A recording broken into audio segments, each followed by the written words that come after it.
And so what Fazier's going to do is give him a little cushion, and Fuller's just going to say okay, and then running a little curl, stop in front of him and catch the ball.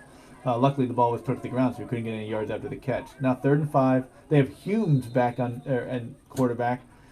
Humes, I noticed the head coach is a Humes. I believe that might be his son, maybe not. And I do want to apologize to anyone who's watching this stream on YouTube. The mics were muted on that broadcast, so you haven't had the pleasure to listen to Jeremy or I for the first quarter here. But those of you that have tuned into the Pixel App broadcast, you have had the sound. So we're going to have to talk to our technical director checking my list. That would be Luke Bell. Yes, that was completely my fault here. Luckily, Lindsay was sending me some text messages that I also ignored for a while that the sound wasn't on. So I apologize for that. But Fairview just took a timeout. They came back out with Humes, as I said, a quarterback in the shotgun. We've seen him, I'm trying to think if we have actually seen him throw the ball. But obviously he's a freshman, not as big and strong of a kid as Skrekla. But I don't know whether they want to run with him, what they want to do. But Fairview took a timeout, and it's now 3rd and 5. There's 2:08 left in the first quarter. Still 0-0 game. Neither team is really threatened in any way. No, each offense has had moments of success, but also definitely some stalling. Credit to the defenses and also just offenses not getting the job done. Humes takes a shotgun snap, goes back. He's throwing a Hail Mary, and it is caught by Fuller at the 30, and he is going to outrun the Fairview defenders for a touchdown. That was a touchdown for Humes to Fuller. I would say that Fuller is going to take all the responsibility for that. It was that was definitely a jump ball, and he just out-jumped the defender and got it.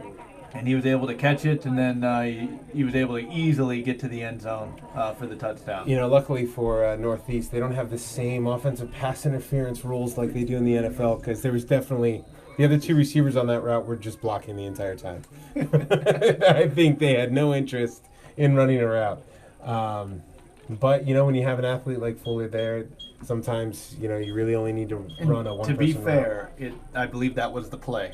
Throw it up to Fuller. Oh, yes, make a play. absolutely. It's not like it was a broken or lucky play. That was what they were trying to do. Looks like going for 2 here. And it's dropped back by Humes. He's pressured. He's run. He's fleeing. He's fleeing multiple Fairview defenders. And now he's going to run. He jukes another Fairview defender and another one and gets into the end zone. A number of missed tackles for Fairview.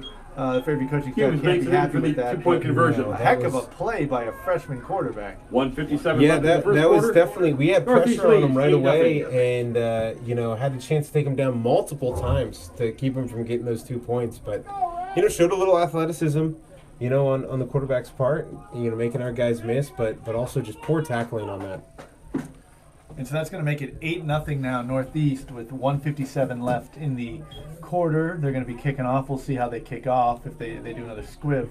But they haven't had a lot of success on offense, but you can see so far as advertised for Fuller. I know he had that one drop, which probably should have been a touchdown, all things considered. But certainly made up for it. The degree of difficulty on the actual touchdown was much higher. Yeah. I mean, it was a great catch, and then he also was able to break a little bit of an arm tackle, right after the catch, and then, just outrun everyone else on defense. And I think he's also the kicker, but they haven't really attempted a full kick yet, a legitimate kick. It's they went for 2 and they squibbed the kickoff, so I don't know if he's just got the strongest leg of of a bunch of guys on the move can really kick the ball. The ball is laid flat on the tee again, and we are now moving. The Fairview's response is to move Januso up to where Zablotny is, to where the ball generally goes. See if Januso can corral the ball at about the 30-yard line. This one's going to go to type of squib. I think it's Frazeo, who cuts outside. Makes one defender miss, but he gets corralled by the second. He's going to go down to Jeremy Frazeo at the 35-yard line. 1st and 10 Tigers. They're on the right hash, northeast side. So yeah, it seems like there's a bit of a cat and mouse there. In which we're trying to put Januso where the ball is going to go, and they then are kicking it away from him or trying to kick it by him. That is one thing that he hasn't had an opportunity to really get some yards yet, and he's become very much a game changer. When he starts rolling, he can really take over a game. Corbin 3-step drop, tries to throw the hitch Corbin's again pass to intended for Logan Friseo. Friseo. Incomplete. It looks like his Incomplete. arm was Second and hit 10. on that. Defender came in and may have kept Corbin from being able to follow through on that throw. Yeah, it was the same play we've seen a couple times. We're 1 for 3 on it so far, but there was more pressure on that against into Tyler.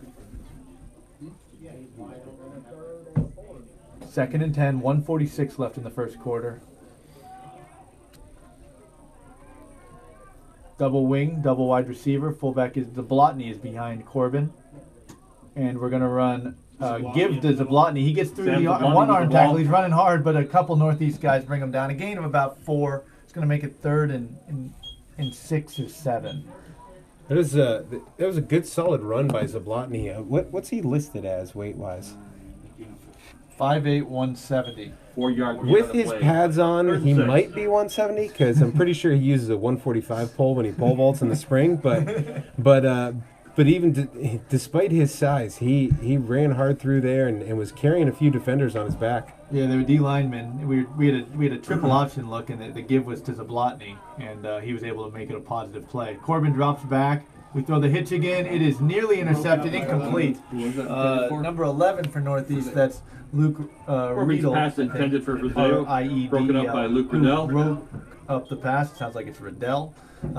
He has seen that hitch a number of times, and this time he sees drop back. He just sprinted and undercut it. I think the pass would have been completed if he didn't get his hands on it. Yeah, and if he was able to pick that, he may have been gone for a touchdown as well because there's nothing but sideline in front of him. Seth Fuller deep to receive the kick. It lands at the Northeast 37, rolls down to the 30, the 25. Good Fairview roll. It's going to trickle to a stop at about the 23. Fuller does not show a lot of 23-yard interest in line. trying to return punch. He just kind of watches it. And if it comes to him, he picks it up. If it doesn't, then he just gets ready to go try to catch some more passes. Yeah, he's just thinking that the more it rolls is more potential passing or receiving yards for him. We'll see what kind of offensive look Northeast gives us. They're sticking in the shotgun with the trips. And it's Skrekla this time at quarterback. He wasn't the one to do the touchdown pass. That was Humes. When Humes goes to quarterback, Skrekla goes to wide receiver and vice versa. This time they're trips right. The ball's on the Northeast hash, and Fuller is alone on the boundary. Shotgun snap. Skrekla looks right that way. They're going deep to Fuller again. The ball is well thrown. Friseo was tight coverage on that one. It was Jeremy Friseo there. Broken up by Jeremy the pass was Friseo. incomplete. Second Fuller down. got 2 hands on it. I believe he asked him. He thinks he should have caught it. Yeah. But Friseo was there and was a nuisance. I'm not sure if he broke it up or just was a bother. Now, one thing you may notice, Friseo is following Fuller wherever he goes, and he's basically just having one-on-one coverage. If he's in the slot, Friseo's over top of him. If he's one-on-one, he's over top of him as well. Of course, right when I say that, he doesn't come over to this side on Fuller. No, it's Or wait, yeah, he does. There he is. Yeah. Never mind. He's just following. This time they're moving Fuller around. This time they have Skrekla at quarterback in the shotgun. Fuller is the wide receiver. Our side, they're running a quick screen to him. He drops And he the drops pass. it. Intended for He Fuller, is a very incomplete. good athlete, but he now has three drops. Yeah, that one, and they actually had a nice wall of Northeast blockers right there for him to have that little slip screen.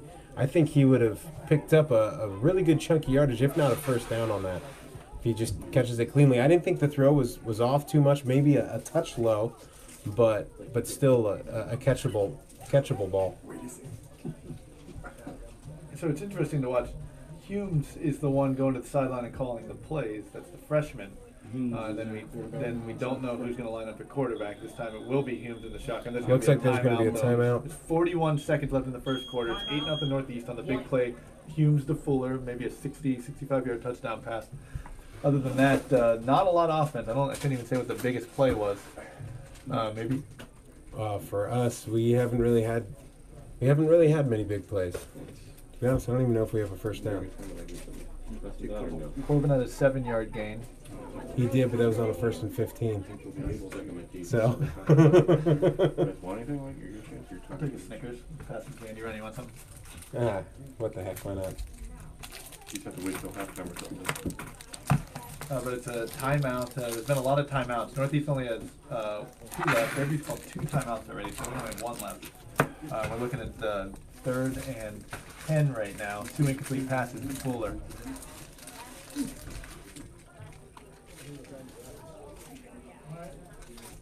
And we're huddled up, and it looks like it's going to be Humes in the shotgun. Fuller is the slot receiver to the field with, I'm not sure who's over top of him. Malinowski is going to be over top of him, but Frazeo is deeper. Malinowski jamming him. But they throw to Whitman this time out of the backfield. The fullback pass complete to Whitman. Oh, no, there's a flag. There is a flag on the What's play. the flag on?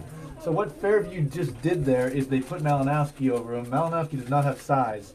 But he's able to jam him a little but bit. He gets in Fuller's way. So what Fuller did, which he's allowed to, is knock him over. But I don't know if they're going to call a penalty on Malinowski or Fuller. I don't believe there was a penalty on that player. In high school, there is no such thing as illegal contact, and they are waving it off. You know, so you can actually have contact all the way down the field in high school until the ball's in the air, and then it can become pass interference. 1 yard gain on the play. So I think that was a good decision by the officials there to just wave it off. They talked about it, and what they did there, they used Fuller as a decoy, and they just rolled Whitman, the fullback, the back in the backfield of shotgun, out to the right, like a little swing pass, and Fairview was able to rally to it pretty easily. So either way, we're going to force the punt here on 4th and 9. Little motion here on their punt. And the punt, it goes poorly. It goes incredibly poorly. Humes is running around, and it's going to be Fairview ball at the 10-yard line. Once again, Humes is brought down by. But we had 3 or 4 Tigers right there. It's not good protection. No, they Northeast, their formation there is they spread it out. They have 4 guys spread out and bring one guy in motion to try to get him off of the defender in order to First they go for the Tigers. alley to the returner, but it only works if you can get the punt off. You know. Fairview, but we'll describe what happened when we get to the quarter break. There's 27 seconds. It's Fairview ball, 1st and goal from exactly on the 10-yard line. Corbin's under center. And it's a give to Januso, who tries to get outside. He's eluded one tackler. He's almost eluded Fuller. Fuller eventually gets him at about the 4-yard line. A gain of 6. The clock is running. That might be the last play of the first quarter. Play of the first quarter. It's going to be 2nd and goal from the 4. You imagine we're going to run 3 plays here, and if we score, we're going to run another one to try to keep it 8-8. I would guess. But there's only 3 seconds left. It's going to be the end of the 2nd and goal from the 4. So on that punt, that's the end of the first quarter. Northeast speaking of the punt, nothing. You know, we had both guys off the edge. You know, the Northeast. So with their formation, they only have. They only have 5 interior linemen, and so when you do that, our defensive end is actually a lot closer to the punter than when you have someone in, say, a tight end position. So we have Jeremy Frazeo and then someone coming off the top that I can't really see who it is, and then we also had A-gap pressure right through, and those 3 guys were in Humes' face right when he got the ball, so he wasn't able to get that punt off. It essentially looks like it looked like from our angle. Reminded me of a quarterback who drops back to pass, and there's a free blitzer, and he's just like, "Oh no!" And then he just starts running around. I've never seen that happen to a punter twice. Two punts in a row. But obviously, we're not complaining. Good scheme by Fairview. Put a good athlete in a position where he can make a play. So this is a great opportunity for Fairview's offense to catch some momentum. We haven't been able to move the ball well so far this half. First quarter probably don't have a whole lot of yards, but we're sitting here 2nd down, and we've got the ball on the 4-yard line. Yeah, and part of that is we've definitely won the special teams battle. Yeah, and that's helped us in previous games as well, and that's a phase that oftentimes, especially when you're short practice, you're short personnel, high school coaches will overlook those special teams, but they are a very valid 3rd phase of the game. So we're getting ready for the 2nd quarter to start. And it's 8-0 Northeast on one big play. Fairview's got the ball 2nd and goal from the 4-yard line. We're now heading towards the south end zone. Corbin's under center. It's Jeremy Frazeo and Zablotny behind him. It's a handoff to Frazeo, cuts outside. He's met by 2 tacklers. Gets back to the line of scrimmage. Not going to give him much more than that. He was kind of the halfback next to Zablotny's fullback, Stopped by Parton just to and lead with Zablotny, Riegel. and there was a hole, but it closed very quickly. Yeah, it did close quickly. I thought gain on maybe the his play. forward Third and 4. his forward progress would give him a little bit of a gain, but looks like they marked him right at the 4-yard line, so no gain on that play. A loss, if anything. So it's going to be 3rd and goal from the 4. We're now in the middle of the field. More or less the same formation. This time it looks like it's Zablotny and Januso. Malinowski at the wing. Or, I'm sorry, Frazeo at the wing. And they give it to Zablotny with the ball. Zablotny, and he gets about 2. So it's going to be 2-yard gain on 4th the and play. goal from the 2. Just a dive. I don't know if it's a dive. Just a handoff up the middle. He was able to get a little 4th and goal push, from the get 2. optimistic, but then the Northeast defenders are able to get their feet under him and slow him down, stop him, and he goes down. You know, we're looking at some slightly different formations here out of the Fairview offense. You know, ones that are still within our offense, but just, you know, getting creative, moving some things around a little bit, and putting different backs in the backfield, and you know, and putting different backs up in that wing position as well. Tyler Corbin is just broke the huddle, and he's under center. There's multiple backs. It looks like actually it's going to be Zablotny is going to be the only back directly behind Corbin, and he's going to quarterback sneak it. It And appears he that is he's in. in. He He is in. came out the other side of the Touchdown, huddle, so Fairview. the pack. He's definitely it's going to be a touchdown. Tyler Corbin, 2-yard little QB sneak. It was far enough that that wasn't something that was obvious, but he was able to get through A-gap quickly, and he actually came out. He never touched the ground. He came out the other side of the pack. You know, we talked about the push that the Northeast offensive line was getting early in the first quarter. You know, there was some great push there by our offensive line, and even a little bit of a help from Zablotny in the back. You know, he came up to push the pile forward. That makes it 8-6. Fairview's decided we're going to try to keep up with the 2-point conversion game, and we're going for 2 here. Corbin's under center. There's a motion, and it's going to be a pitch to Frazeo, who is tackled in the backfield. The tackle was made by 2-point Whitman. conversion is A little no good. tricky. That's a new play that I haven't seen Coach 10:25 left Silvereski in the call half. yet this season. Northeast You know, he leads kind of 8-6. faked our jet sweep to Janusa that we've had a lot of success on this season, and then in the misdirection, pitching it back to Frazeo going the other way, and Northeast just had a defender that came off the edge and was sitting there waiting for him. Yeah, I don't know if he read it or he was just in the right place at the right time. Certainly made the play when it was presented to him. So Fairview's now going to kick off. There's 10:25 left in the second quarter. It's Northeast 8, Fairview 6. Northeast with a big play, Fairview with a big special teams play that led to a 4th and goal touchdown.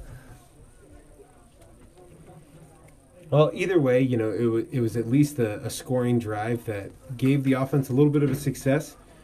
Maybe only a 12-yard drive, but still a scoring drive. It was a 10-yard drive, too. And did we start on the 10? Yeah, we did first. Okay.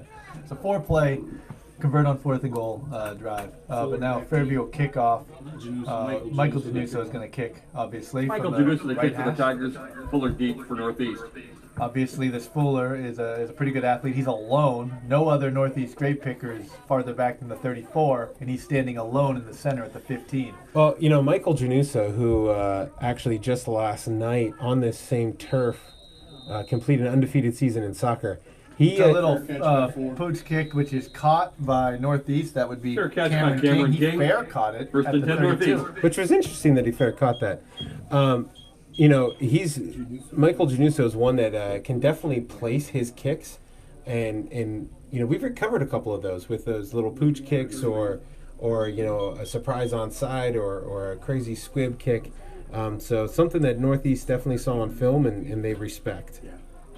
Northeast now heading first time they're heading towards the north end zone. They have Humes at quarterback this time, and he's looking over to the sideline to change the play.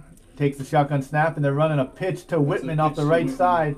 He was the pitch to Fairview with Whitman. good pursuit, maybe a yard gain. It's all the way over the northeast sideline, and it was just a wave of red Fairview tacklers falling into Whitman. They were calling it Nesselhoff and Stalzitz with the tackle. So those first few series, you know, we were running a version of man coverage, and we were having Jeremy Frazeo kind of follow 1 Fuller yard gain on around. the play. Stop by The Nesselhoff last few and plays, Stoltz. looks like they're pulling either a defensive lineman or defensive end or an outside linebacker to put on Fuller's face, and then Frazeo's playing over the top coverage. They're hoping to get that little bit of a jam so he doesn't have that free release. And Humes is the quarterback again this play. Whitman has been beside him every time they run shotgun. Here's a motion to Fuller. There's going to be a little pitch to him ahead by Humes, and Fuller runs over one tackler, but then he's stopped by, who's there? Frizeo, Truitt. Sussman was there eventually. Yeah. Natali was in there. But it was a very physical run by Fuller. He's a big, strong kid. 6'3", he's listed as 6'3", 190, and athletic. 41-yard tall. line. He was able to stiff arm, I think it was Januso, who's willing to throw himself in against anybody, as we all know. But that Fuller was able to use his reach to get on Januso before Januso could get to him. Now we just have the one-on-one coverage with Jeremy Frizeo on Fuller up top. 3rd and 2. They're back in the I formation. We've got our It's gonna be a linebackers handoff to up on the line of Skrekla. It is. scrimmage. He's able to get momentum. It And looks up like he and got down. a He first got down. the first down. Just ran downhill, didn't really picks up the first down for Northeast. stutter either way, and just kind of fell forward at contact for about a 2.5-yard gain. Barely got the first down. You stopped by Nesselhoff. We are definitely showing our hand in that on high run tendency plays. We are sending pressure and giving a run blitz and getting those linebackers in the backfield. 1st and 10 now, Northeast. The ball at their own 44-yard line. Once I again, our formation. linebackers are tight. That's our response to their I formation currently, and it's going to be a counter to Skrekla. He's through the first gap. He's tripped up. I'm not sure who got the hand on him, but he goes for about 7. There was a hole, but some Fairview Tiger reached out and got a hand on his foot. That is one thing. If you have your linebackers up on the line of scrimmage, counter can really penetrate your defense.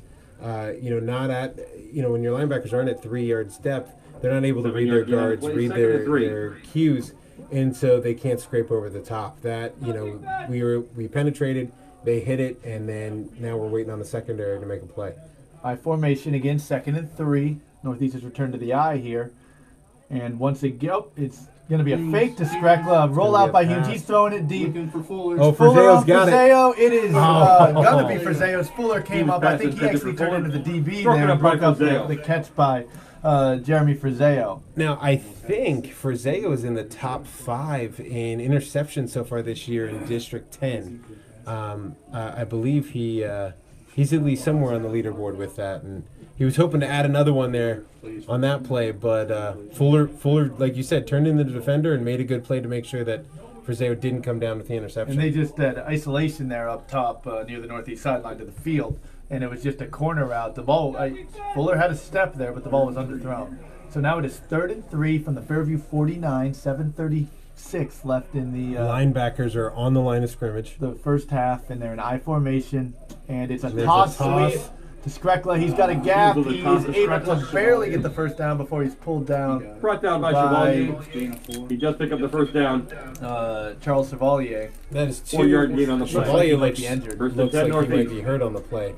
That's 2 third downs now that they just barely get enough yardage in order to get the first down. Chevalier is staying down. He's holding his hand near his midsection, so I'm not sure what the source of the injury is. It doesn't seem to be a lower body injury, though. And they've stopped play. 7:25 now, 1st and 10. Northeast at the Fairview 45 as we figure out what's going on with Charles.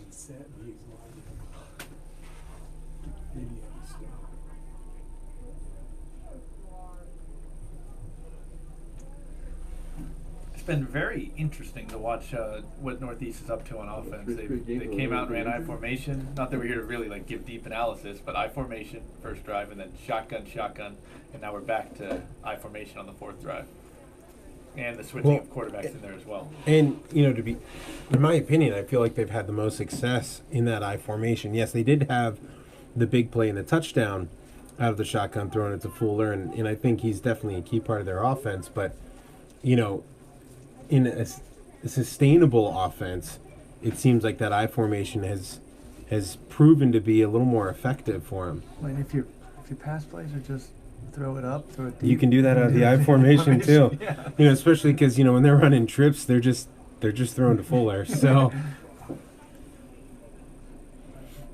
yeah, I agree. If I were Northeast, I would just continue to sit in that I, run the ball, and every once in a while check it deep. Charles has just gotten up, bends over. He looks like he's in pain, but he's walking okay. I think they're walking him over to the bench, or maybe just the sideline. Hopefully just the sideline. Hopefully it was just something where he got the wind knocked out of him, or, you know. Something that just hurt a lot in the midsection, potentially. Yeah, give him a moment, and he'll be okay. All right, we are back in shotgun. 1st and 10. Now they have Skrekla quarterback. That means Humes is wide, and they have Fuller wide to the right side. With Fairview's got a defender on him attempting to jam him. And it's going to be a keep by Skrekla. He's off the right side. He's got the corner. The keeper. He's got about 5 yards. He's chased down from the behind by, I think that's Januso. Yeah, we had some pressure there initially, but he ran off. Looks like Chevalier's okay. He is coming back in on this play. First down. Should be. Yeah, first down. It was just a keeper the whole way. All the offensive players blocking. Skrekla just ran off the right side after evading a little bit of pressure.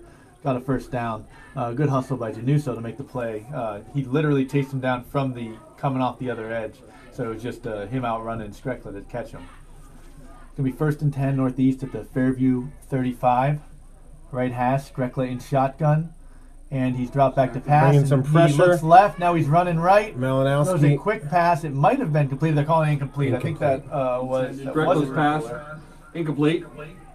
Had good coverage on that play, and because of the pressure by Malinowski, had to have a low throw that was a little off target and not able to bring in. I think that was Tyler Work who was guarding him. There was a little bit of space there, but it would have to be a perfect pass and catch for only a gain of 5, but it was incomplete. So that makes it 2nd and 10, 6:27 left in the first half. They're in shotgun again, and this time it's Skrekla at quarterback. Little tighter formation in that trips. They have a new fullback in the game. This time Fuller is alone away from Trips, but it's going to be a Skrekla run directly up the middle. That was just a designed quarterback run. Yeah, You could kind of see it in that new fullback they brought in. He was kind of leaning forward, had his hands out like he was ready to block right away. I was wondering what he was doing with that, and then right when the ball was snapped, it was clear that he was just going to be lead block on that play. Yeah, essentially they put Skrekla at tailback in the I formation, but this time it's just functionally the same thing. He just takes the snap, follows the fullback. And the thought process there is by taking Humes out to a quarterback, or from the quarterback to a receiver, it takes a guy out of the box and makes the blocking schemes a little easier. 3rd and 10, they have Fuller alone away from the Trips, Skrekla quarterback. So Fuller on the backside. I imagine they're going to look to Fuller, but Fairview also knows that, and that's what they're doing. Skrekla's looking at Fuller. Watching he runs the whole a curl. time. Skrekla's throwing to somebody else. It's an incomplete pass. Once again, pressure throwing him off his game. Intended for Luke Riedel, incomplete. I think that was Chevalier that was in giving him some pressure and forced the quarterback to have to roll out, and then wasn't able to throw to Fuller. He wanted to throw to Fuller. They ran a curl to Fuller at about 8 yards, but Fairview's not just making Friseo do it alone. They're giving him a little help underneath. And so the underneath defender was just standing next to Fuller. He wasn't open. It's going to be 4th and 10 now. They're going for it. They have Skrekla at quarterback in the shotgun. Fuller is near the right hash. Or the right sideline, the northeast sideline, and it's a drop back by Skrekla. He's looking away from Fuller. He's going deep. He's looking for a receiver number 12, and it's caught. Look at Jacob Humes. That's Humes. The 1 yard line. That is Humes. That is the other quarterback ran a stopped at the 1 yard line by the post tally route and gets down to the 1 yard line. It's actually a very well thrown ball there. And it's going to be northeast ball. First and goal from the 1. That was just a post route from Humes. Skrekla at the quarterback and threw a good ball. He's thrown a number of good balls so far.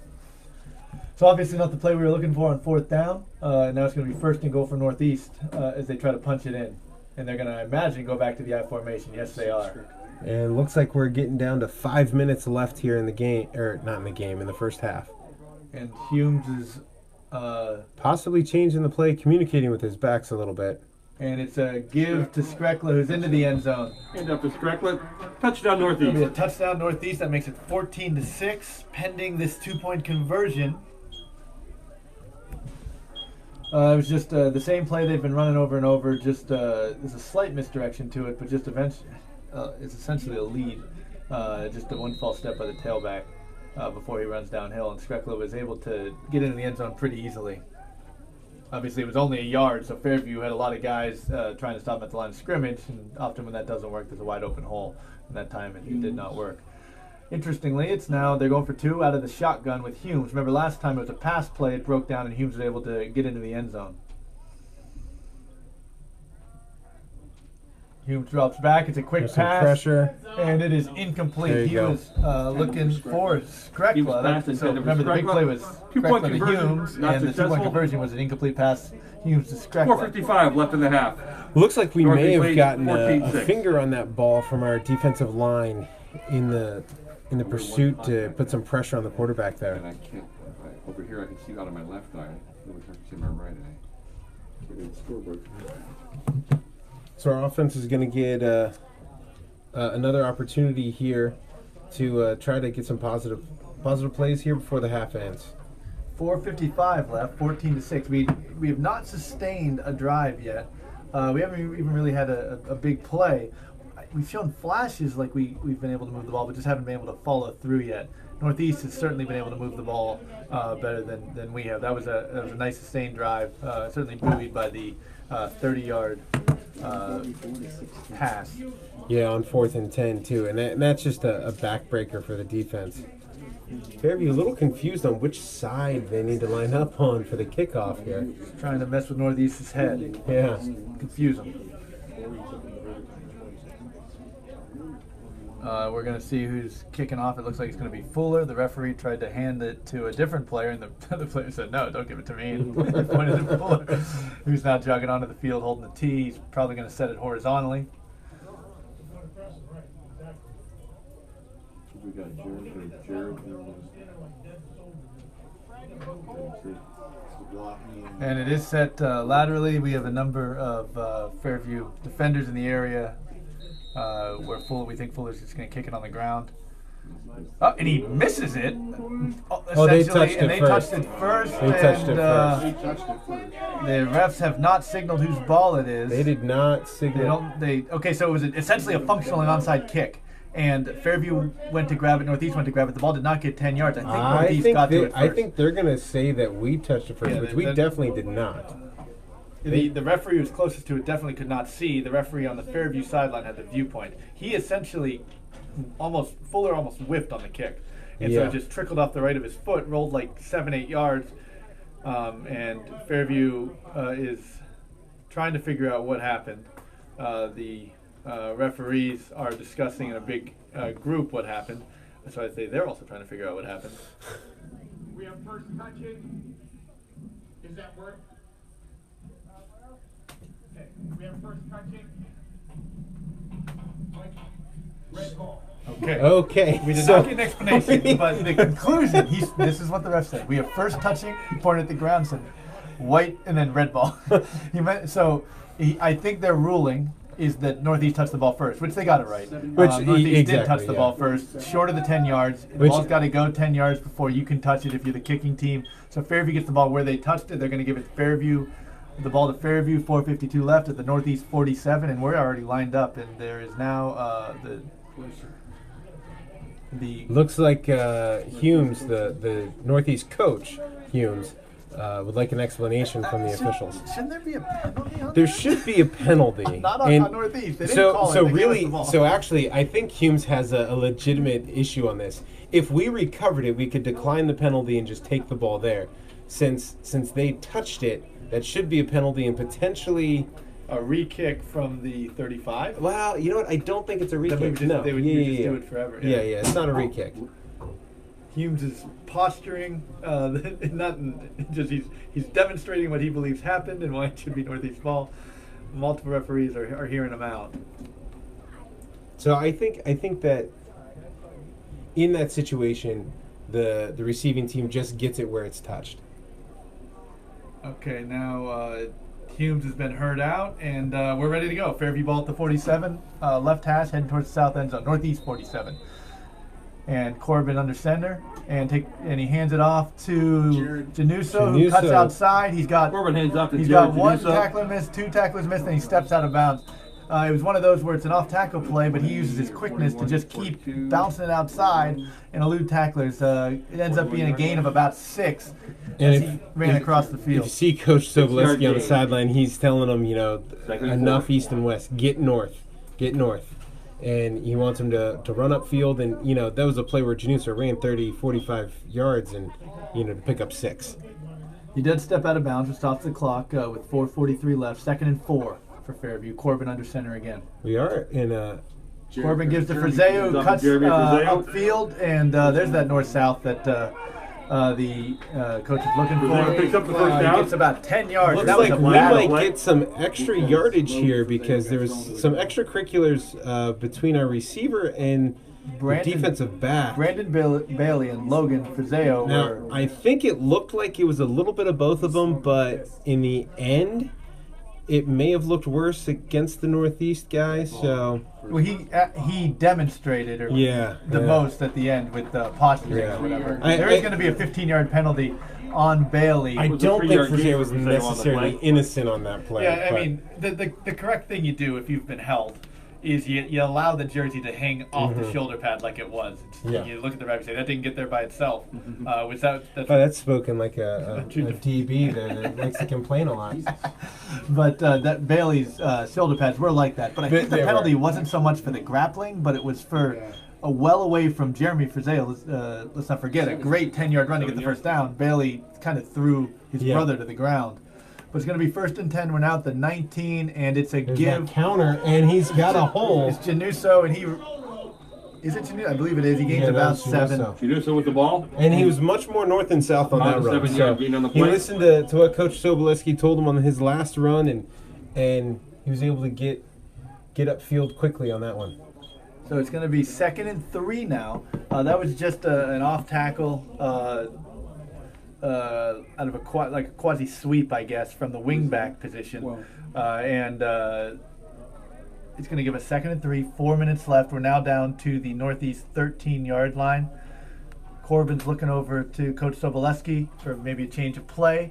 He's under center with Zablotny right behind him. The play has been changed, and it's a handoff to Zablotny right up the middle. Evades hands one off to tackler, Zablotny. slips past him, and I think he got the first down. He's very close down at the 10-yard line. He spun away from one defender, and it's very close. I think they're actually going to stop and come out for him. Oh, they're going to declare, I think, a first The down. 9, yes. First down. So I know we're on offense, but I makes it just to the received an 9-yard line. email from First Carl and goal, Fonicella, Tigers. who's listening to this broadcast, and told he said he did a little digging, and apparently Jeremy Frazeo is tied for 2nd in the state with 5 interceptions.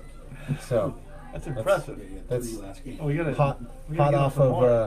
of Carl Fonicella, former player, coach, tip. and AmeriCorps volunteer for the Fairview Tigers. All right, it's now 1st and goal, and it's a handoff. Oh, it's a Oh, fumble. the Oh, no. fumble. The Northeast defender has attempted to pick fumble. it up. I believe. We got it. Fairview got the All right, ball there's a back. lot to summarize. The dive handoff to Zablotny. It's going to be Fairview ball, And that's a hard 2nd and goal from about the 20. The dive to Zablotny.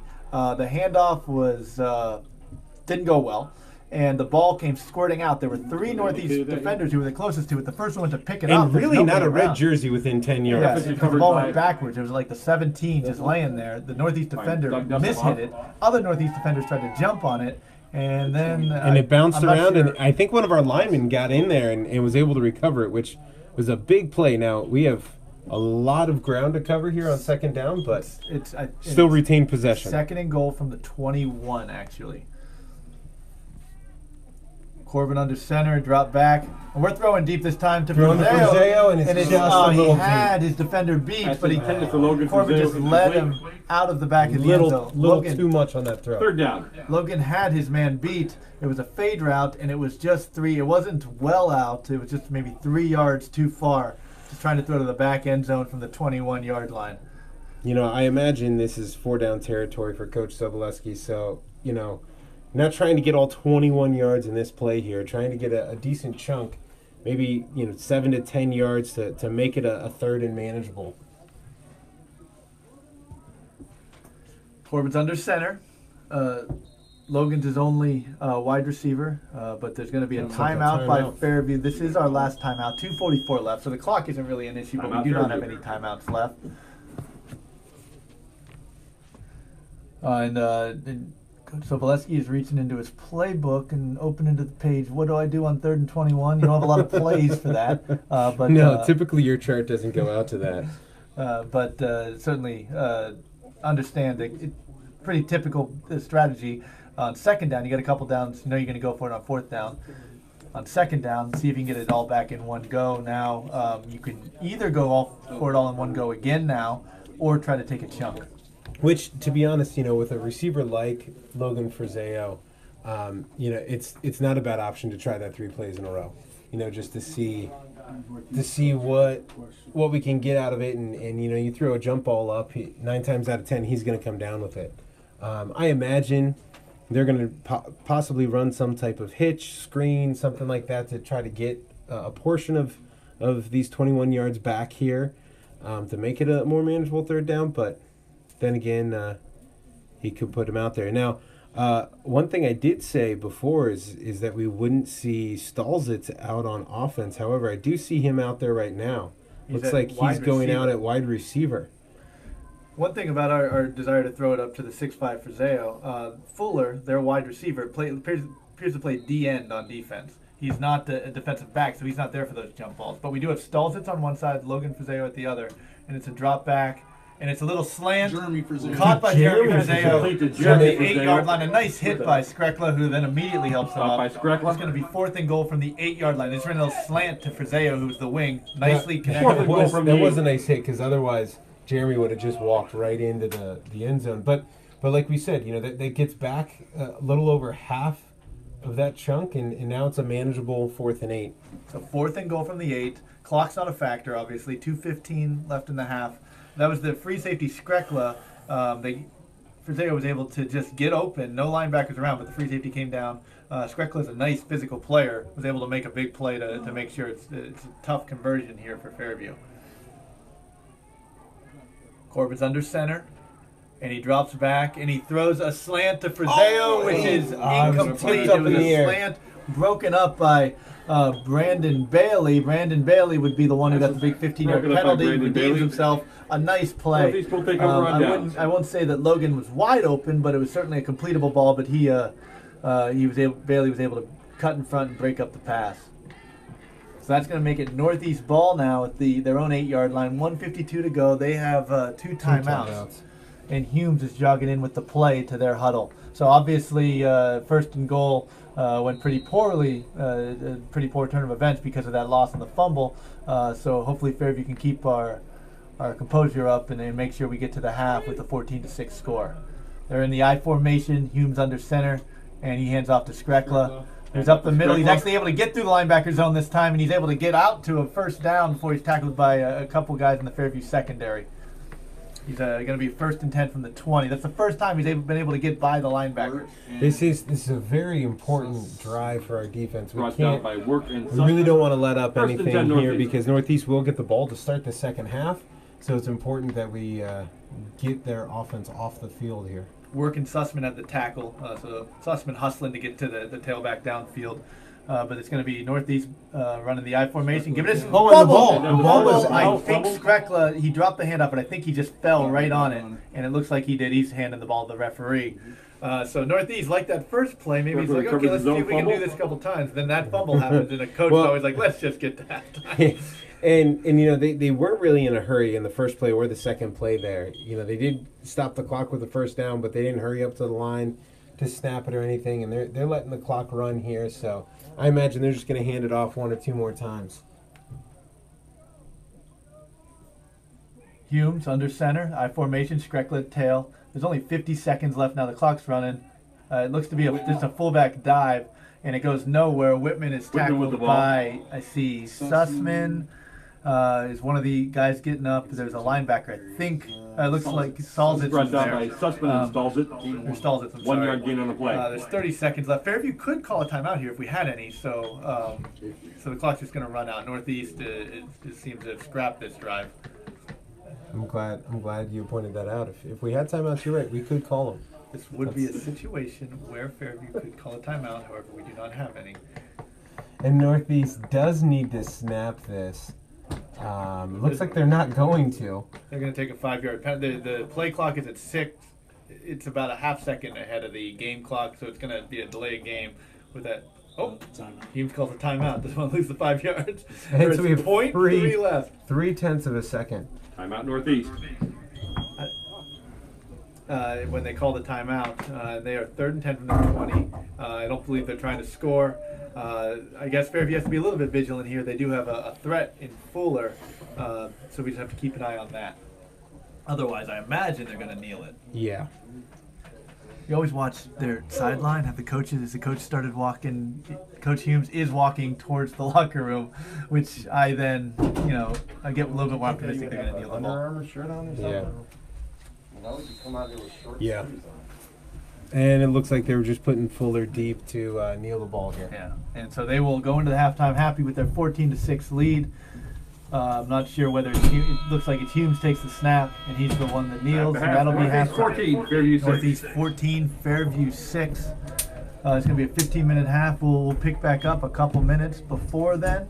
We'll get you some stats, maybe a couple of the scores, what's going on around the area. We'll be back with you in a couple minutes.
All right. Welcome back, everybody. I think the microphones are working. I'm not hearing it yet, but I'm optimistic they're working. It's about the end of halftime. Northeast is doing calisthenics on the field. Fairview's just jogging onto the field, and if you just, I believe we just went live right now. So 3 minutes left until the second half starts. Northeast is leading 14-6. Fairview is just jogged onto the field to start getting loose for the second half. It's significant. It was cold when I walked into this booth, and it appears to be significantly colder than it was when I walked into this booth maybe 45 minutes or an hour ago. The wind has picked up a little bit. The flag is definitely moving around at the north end of the field. I was given intel by Dr. Lane saying it's getting cold outside. And the proof of that intel is Dr. Lane is currently standing in the booth. But I'll go over a couple just to catch up. 14-6 Northeast. It's halftime. In the first half, the big events were a 63-yard touchdown pass from freshman Jackson Humes to the big receiver Seth Fuller. That was the first big play. They went for two. Humes was able to elude a couple Fairview tacklers, make it 8-0.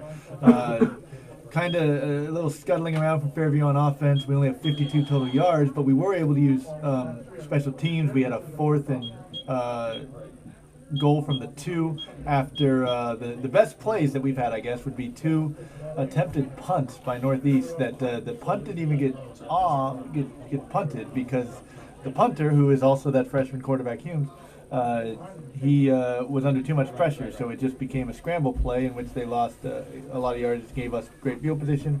One of those times we had first and goal from the 10. We were able to score on fourth and goal, didn't get the 2-point conversion, it was 8-6.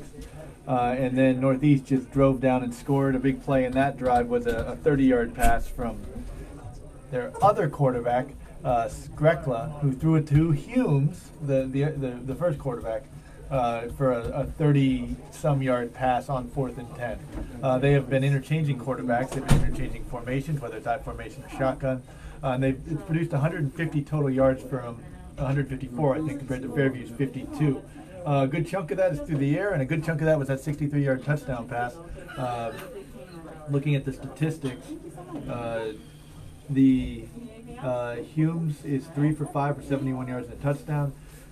Drexler is 2 for 7 for 40. For Fairview, Tyler Corbin is 2 for 7 for 17 yards.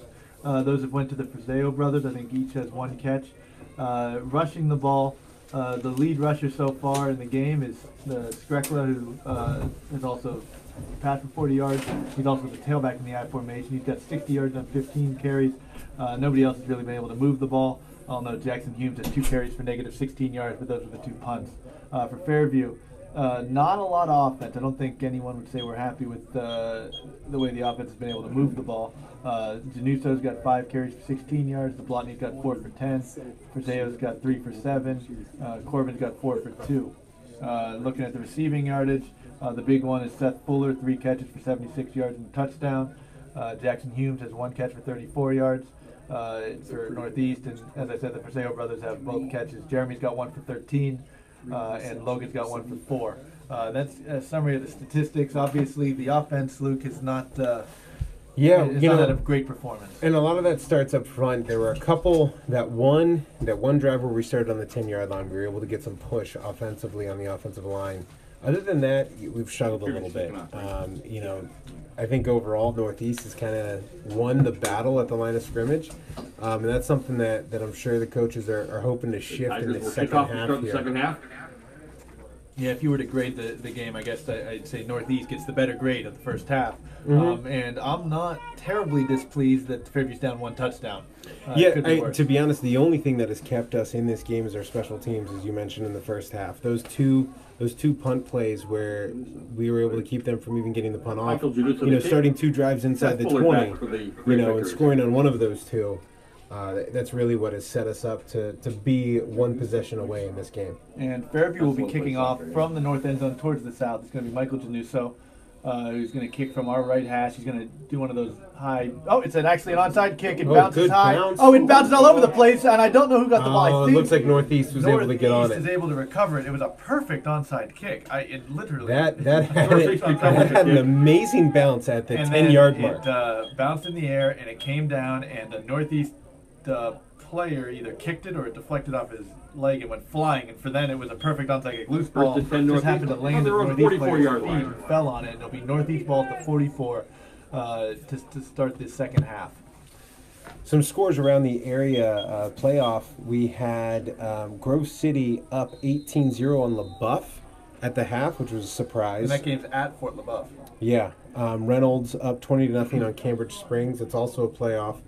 And a non-playoff game, McDowell is leading Prep 14-6. Those are all, I believe, halftime scores. But here we go. Humes is under center in the I formation. It's going to be handoff to Skrekla. Up the middle. Humes Good hands push off for to Northeast. Skrekla. Another 5-yard gain. Not sure who the tackler is. Picks up 5 think yards it on the was Nesselhoff. There's a smaller either linebacker or DB involved too, but Nesselhoff was certainly one of the ones that made the play. brought That's down exactly by how they started the Nesselhoff game. and It was a Malinowski. downhill run, get 5 yards at a time. You know, once again, that's Northeast winning that battle up front and getting good push, making a big hole for their back. And they're staying in the I formation. I mentioned in the first half they went back and forth between the shotgun and the I formation. This seems to be an I formation drive, and it's a handoff from Humes to Skrekla. Follows his blocker, and he's able to fall forward for about 4 yards. It's one of these situations. The plays don't look. You're not worried about a Brought down touchdown by on Doug them, Nesselhoff. they're definitely going to gain positive yardage every time. It makes it 3rd and 2. They're now into Fairview 3-yard territory. gain on at the play. 48. 3rd and 2. And I imagine everybody on in the stadium, if you're paying attention, is going to expect at least a handoff to Skrekla coming downhill. Humes looking over to, I believe, his father on the sideline for an update on the play. And it's a handoff to Skrekla. Handoff to And Skrekla. he has the first down, but He not does much pick up the more. first down. He's met by a linebacker. I'm not sure who it was. Is that Chevalier?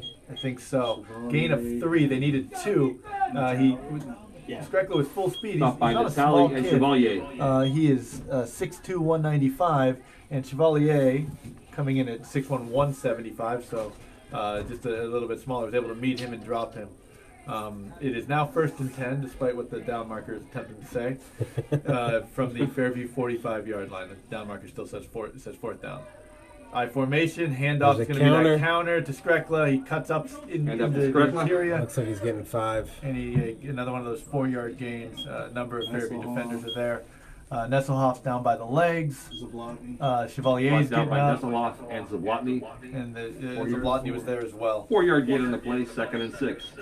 You know, this reminds me of a battle we had with them probably 5-6 years ago.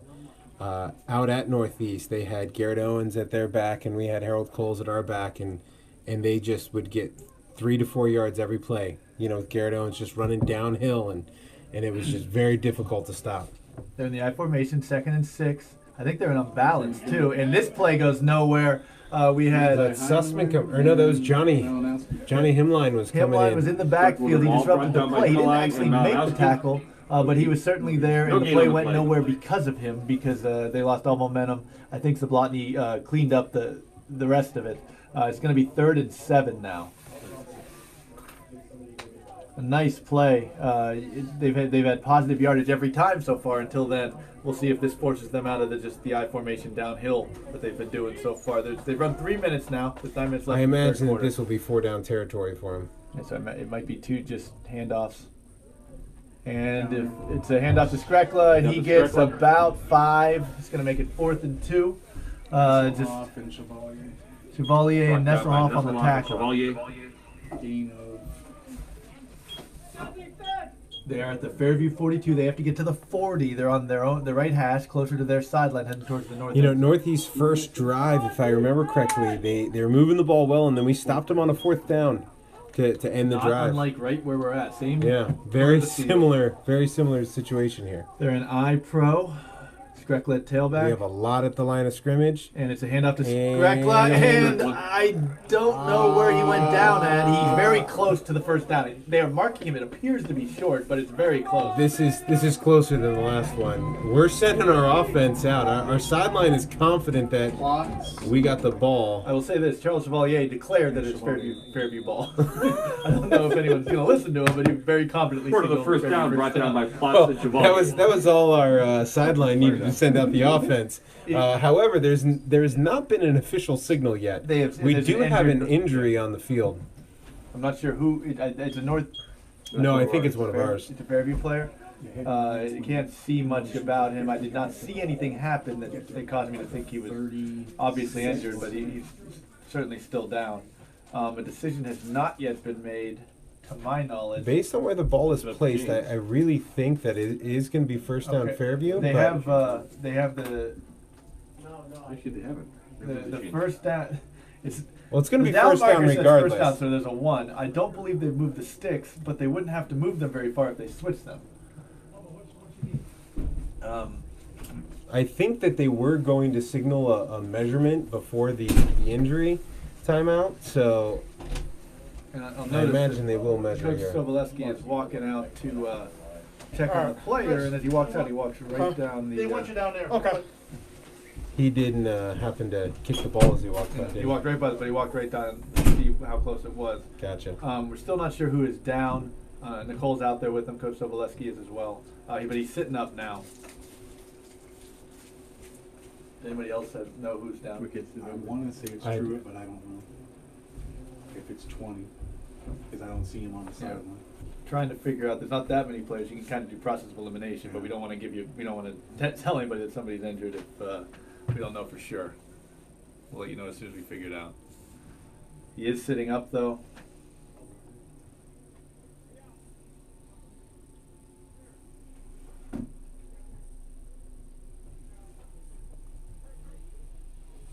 It looks like he's about to try to stand up. It is Truitt. Not sure how he injured himself. He's looking. I'm trying to see if it looks to be a leg injury. Looks like His right leg, he he's not came putting weight in on it. and there was a little bit of a leg whip from his own player. One of the Fairview players leg whipped around and caught him in the shin. So it could be a shin, knee, ankle, something like that. One thing about those, they caught him in the shin, took him out, or just hit like a kick. Yeah, caught him in the shin and kicked his legs out. Okay. So hopefully he's all right. He's being carried off by a couple other players. Certainly Nicole's following, and obviously the football games especially. We have doctors on scene who can help out generally.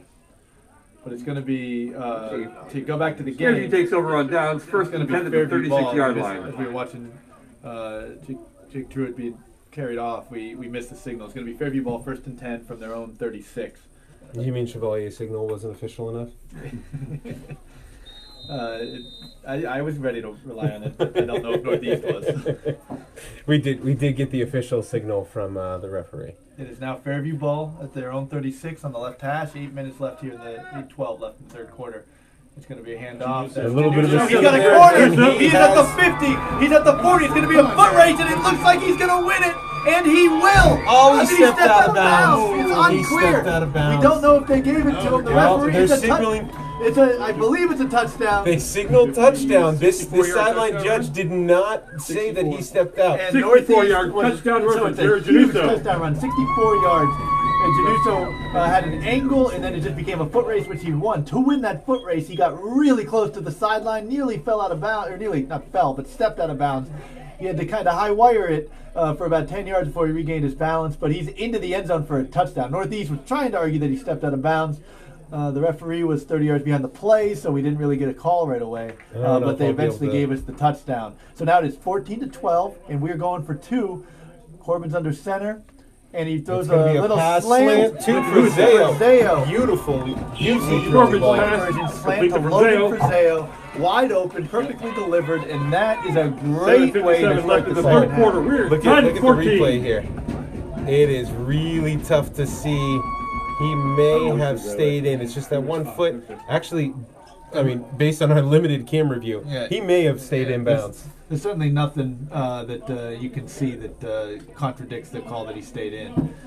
Great run by him. Used his speed and used the field, every inch of it, to make sure that he could get in the end zone. It's a huge run and a huge momentum change. Those are 2 huge plays there. Big 4th down stop, and then Januso just busting a long run, and then really 3 huge plays, and then the nice 2-point conversion to tie this game up. So, Northeast was driving the ball, and defense came up with a stop, and really that started with Johnny Himline coming in on that 2nd down to make it that 3rd and long.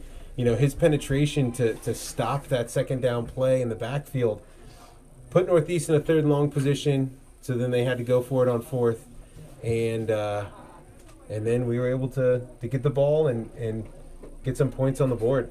So we'll see what Fairview's plan is here with Mike Januso. If he can replicate that kick, I say do it again. Yeah, get that onside kick again. The guy that is especially hoping he does not is the Northeast defender that is standing over there. Please just kick it deep. It looks like he is lining up to kick it deep, but it's certainly could be doing anything.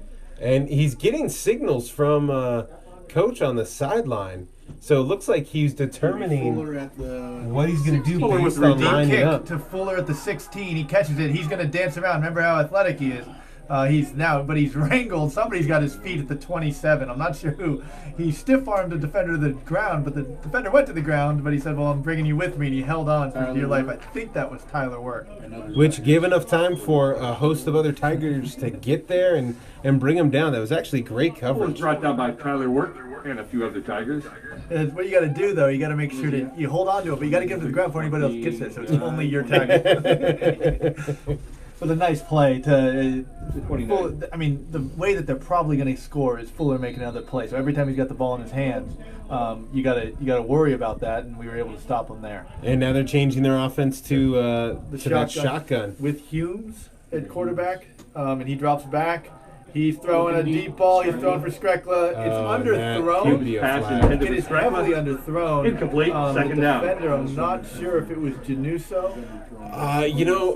Humes on the sideline is a little upset, and I kind of agree with him on that. It looked like there was some contact. It was a corner route, Humes to Skrekla. Don't confuse, not Skrekla to Humes. They switch it up. But the senior Skrekla, big kid, had a step, and the Fairview defender had his hands on him. But the ball was significantly underthrown, and I don't know if anybody was going to be able to catch it. I don't know if that made it. Yeah, and that could have played into the decision. And remember, you can have contact down the field before the ball's thrown in high school. So 2nd and 10. They're in the shotgun. They have trips left, and Humes is just throwing one up to Fuller, and it is. Another one for Zao. Almost had.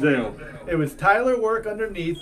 And Tyler is only 5'8", so he's given up a lot of height to the other guys. And then it's Fuller and Jeremy Frazeo up top.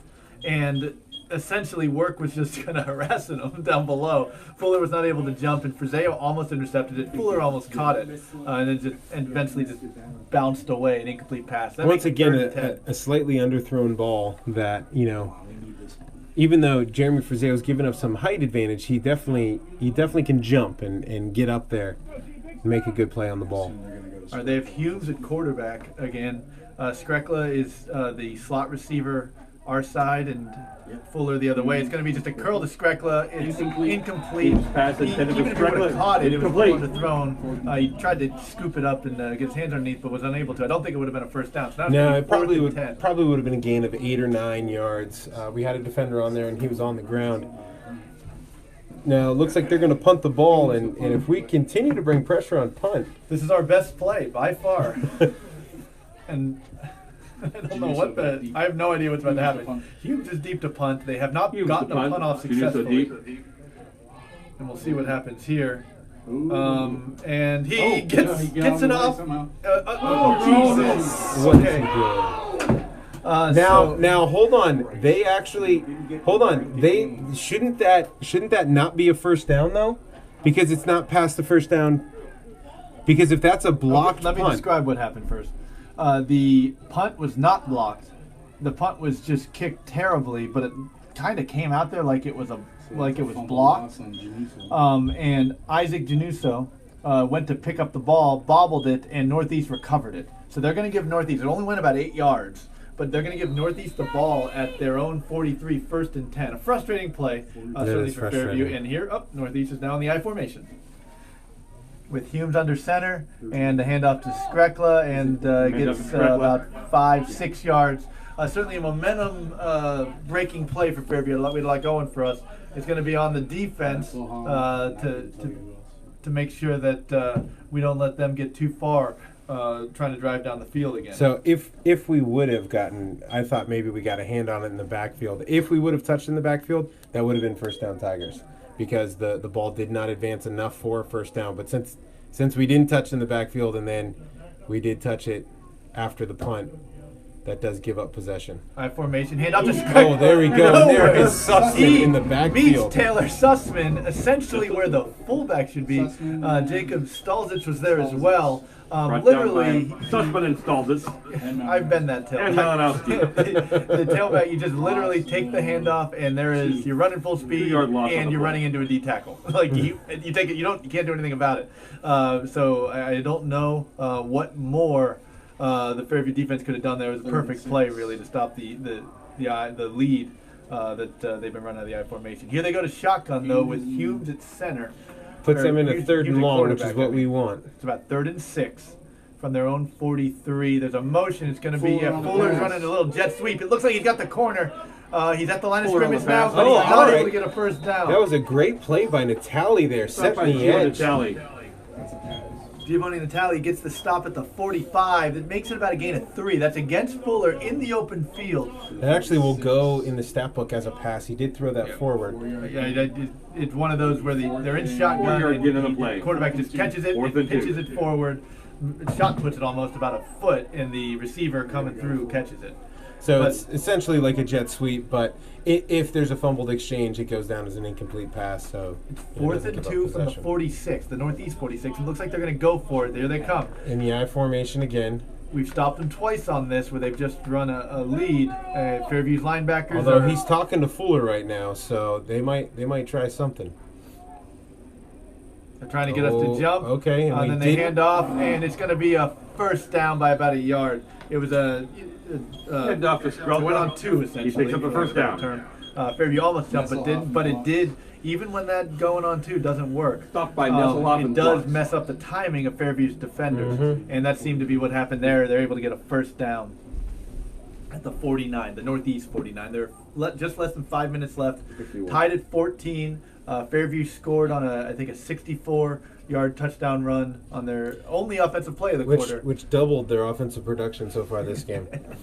5 minutes left in the 3rd quarter, not in the game. Yeah, in the 3rd quarter. But that was Jared Januso on the big run. And here's Fuller. He takes one of those jet sweeps. That's a forward pass, and he's able to get Fuller. past the line of scrimmage, gain of about 4.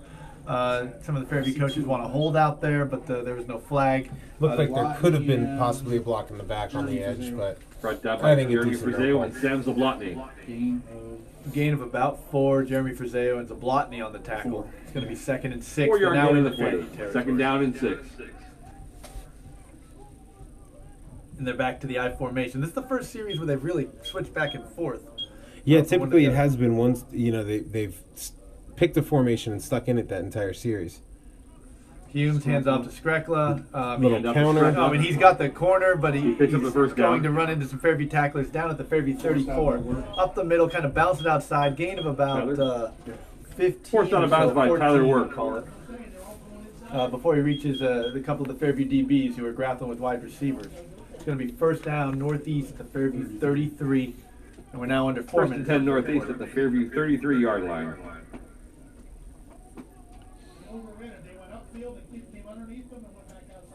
That was the biggest play I think they've gotten out of the I formation with Skrekla. Just a dive. This time he was able to get out into space.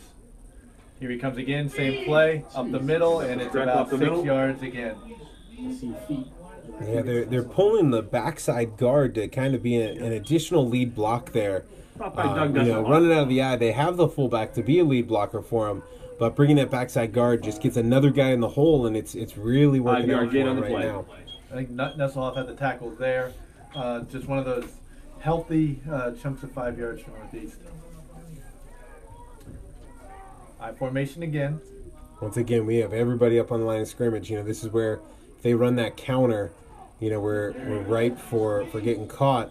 That worked out there. It's a handoff to Skrekla, and we have a lot of guys coming through outside gaps, and they're trying to run up the middle before our outside Skrekla gap with the guys, ball. maybe Stop C gap by. and D gap guys can get to Skrekla. That No gain time, on the play. the invading defenders were able to get to him before he could get past them, and it's a loss or maybe Which one of no gain. when you have that outside defender that's trying to shoot the gap, knowing they're going to be unblocked, the tough thing is to not over penetrate. They need to get up 2 yards and then come flat down the line to try to get those inside runs instead of overrunning it. They're now in shotgun, but this time Skrekla's at quarterback. He's got a much better arm than Humes, and so he's dropping back to pass. He's looking. We've got some he's pressure. under pressure. He's evading. He's still evading. He is going to And then be he got tackled hit. for about a 2 or 3 yard gain. Zablotny's there, and There's great pressure by our D line. I'm not sure who the DB is that came up. Malinowski. It's Malinowski. Skrekla runs the ball. He's stopped by Zablotny and Malinowski. It's going to be 4th and 3. There have been more 4th and 3s in this game. Yeah, so far we've stopped them on a couple, but they converted on the last one. And this time, I'll note they are not going I formation. They're going 5 wides. Got to be heads up that Skrekla, who's It's a going to quarterback, be and a it's their running back. quarterback draw here. Looks like we're going to bring pressure. And he's dropping back to pass. He is throwing deep. It's going to be incomplete. There we go, another 4th down stop. Big stop by the defense. Tried to throw post to Humes. It was that same play they converted on that last 4th down. Give a takes little over shout on out down. to number 71 out there, Chris Plotz. This is his first game for the Tigers. He came out to the team last week, joined the team late, and he's in there getting some pressure. Yeah, that was big. I mean, because they've completed that in that same situation to get down to the 1 yard line earlier in the game, if you remember. On a That 4th same and 10, play. right at the same spot of the This field. time, Skrekla had to throw it well backing up. Off and it his was back less foot. And, There was yeah. certainly better coverage. I think Natalia was on the coverage there. Yeah, Natalia was coming down the middle of the field. He was the closest person to the ball. It was going to be very difficult to complete, but now it's Fairview ball. There's throw that same counter play. again. Give it to Januso, see if we get a touchdown. Hand up to It Januso. doesn't go very far this time. A gain of 1 yard gain on the play. And Frazeo is signaling to the sideline, signaling to the coach to run it again. Maybe he may have missed a block there, and he wants to redeem himself. So, love seeing one of those skill position players enjoying blocking for one of their teammates. I'll note that Truitt's still sitting on the bench. He doesn't seem to be in pain, but the trainers, the medical staff, still talking to him down there. They're working on something with Corbin his drops leg. back. He's throwing deep and for he's Frazeo. got it for Frazeo. Off Frazeo. his Logan Frazeo. fingertips. Off his Corbin's fingertips. pass It was a intended post. for Logan He Frazeo. had 2 Incomplete. steps on Bailey. It was well delivered. It was a little far, I guess. If you're trying to find criticisms, but Frazeo got both hands on it. I think Frazeo would say I should have caught that. Yeah. Yeah, he was a little disappointed with that because I think he knew he brings that down. He's It's a foot race. going all the way into the end zone, and I'll take that foot race with Logan Frazeo against the Northeast DB. But too much for him. It's going to be 3rd and 8 now. He's quick off the ball. Corbin under center. Stalzitz and Logan Frazeo are the 2 wide receivers. And it's going to be a handoff to Januso.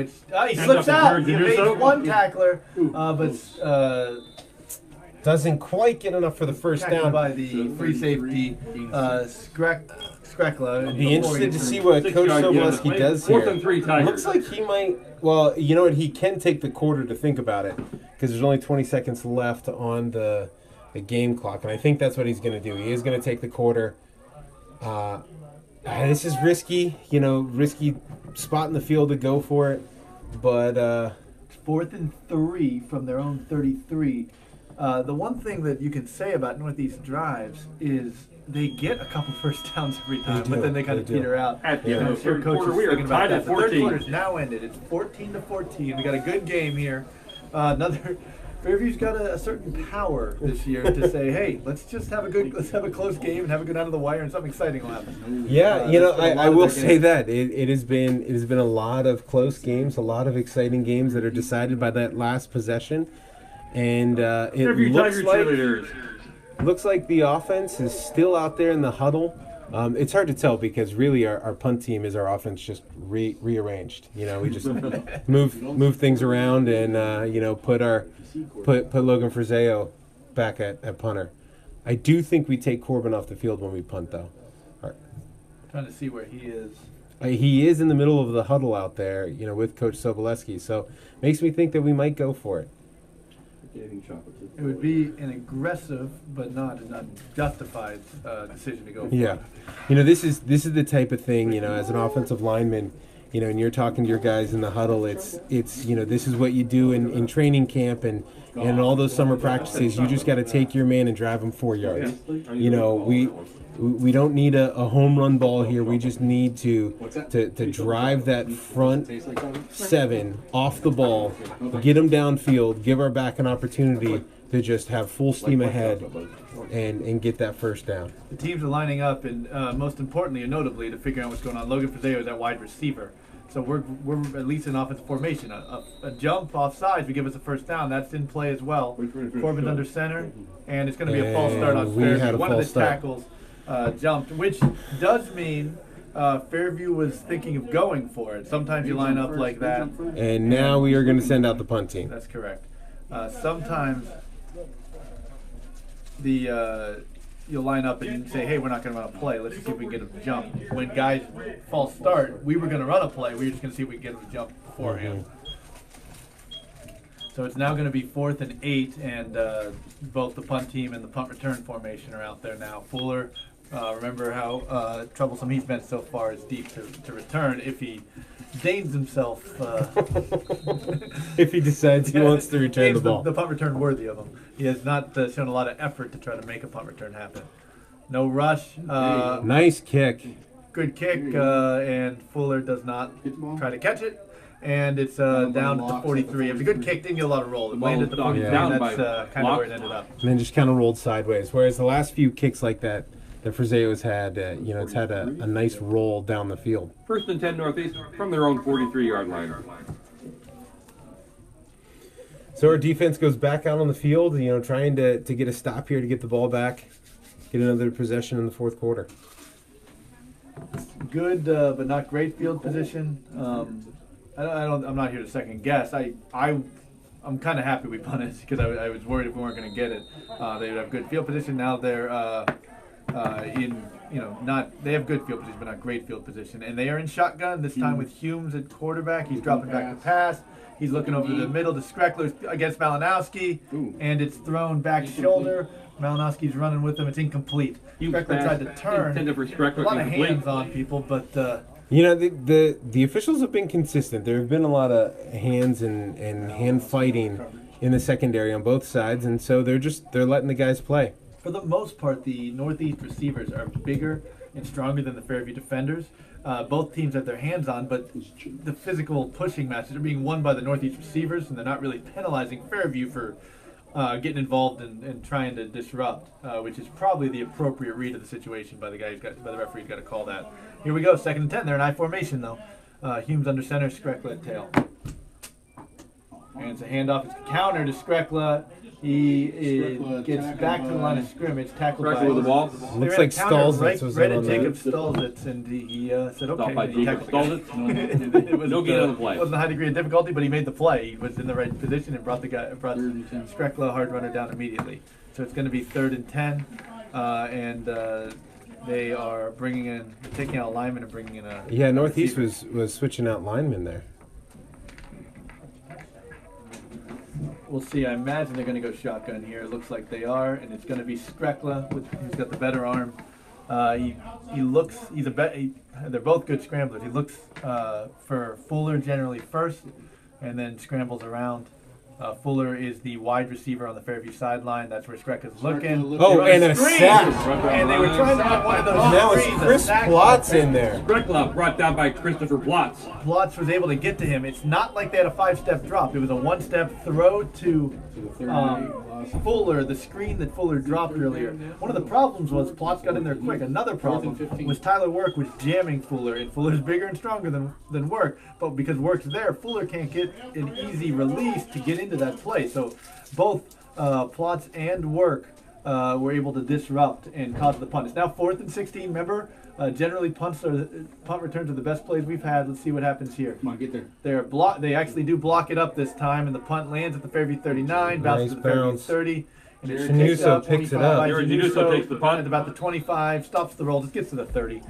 A little bit dangerous because they're about the 30-yard line. First and But at 10. least stop that it. roll. I mean, But, the return is only a 4 or 5 yard return, but probably a difference of 10 to 15 yards in field position. Good decision. So it's now Fairview ball. 10 minutes left in the fourth quarter. 14-14. Both teams have 2 touchdowns. Northeast has not scored since in the second quarter. 17, Prep 6. And just as a heads up, if you're listening, McDowell stretched their lead to 17-6 against 2 minutes to go in the third quarter. Fairview 1st and 10 from the 29, and Corbin under center. And he gives to, I think, Jeremy Frizeo, who gains about a yard. There's not a lot of room there. He danced around to try to fall forward, and he was able to get maybe a half yard to a yard. I know this is a long ways away, but we do have a good field goal kicker in 1 Michael yard gain by Jeremy Januso. Frizeo. So if it comes down to it, with the 14-14 game here in the fourth quarter, that's something that 24, you said? that's a tool that the Coach Sobolewski has in the toolbox. In other scores after 3, Grove City leading Fort LaBeouf 24-0. In case you didn't hear that, Grove City extended their lead to 24-0 at Fort LaBeouf, a team that we know is pretty good, so Grove City must be pretty good themselves. Those southern schools are tough to beat. Nice toss to Januso. Corbin tossing Januso, but Fuller's out there. He's able to get a hand on Januso in the backfield. Januso is pretty evasive, as we know, and eludes him, but Fuller keeps a hand on him, kicks his ankle, and pulls him down. It's no gain. Other than that 64-yard run by Januso, there hasn't been a whole lot of offense here on either side of the ball in the second half. It's been a lot of trading possessions back and forth, not converting on 4th down, punting the ball away on 4th down. And I know we got the big play, but Fairview, we haven't really shown an ability to get first downs consistently. Northeast has shown a little bit, although they peter out. It's 3rd and 9 now, and Corbin's under center. 8:40 left in the fourth quarter. Got another update. They're running a counter. Januso gets through the first line, but he's Januso met with the by a ball. linebacker.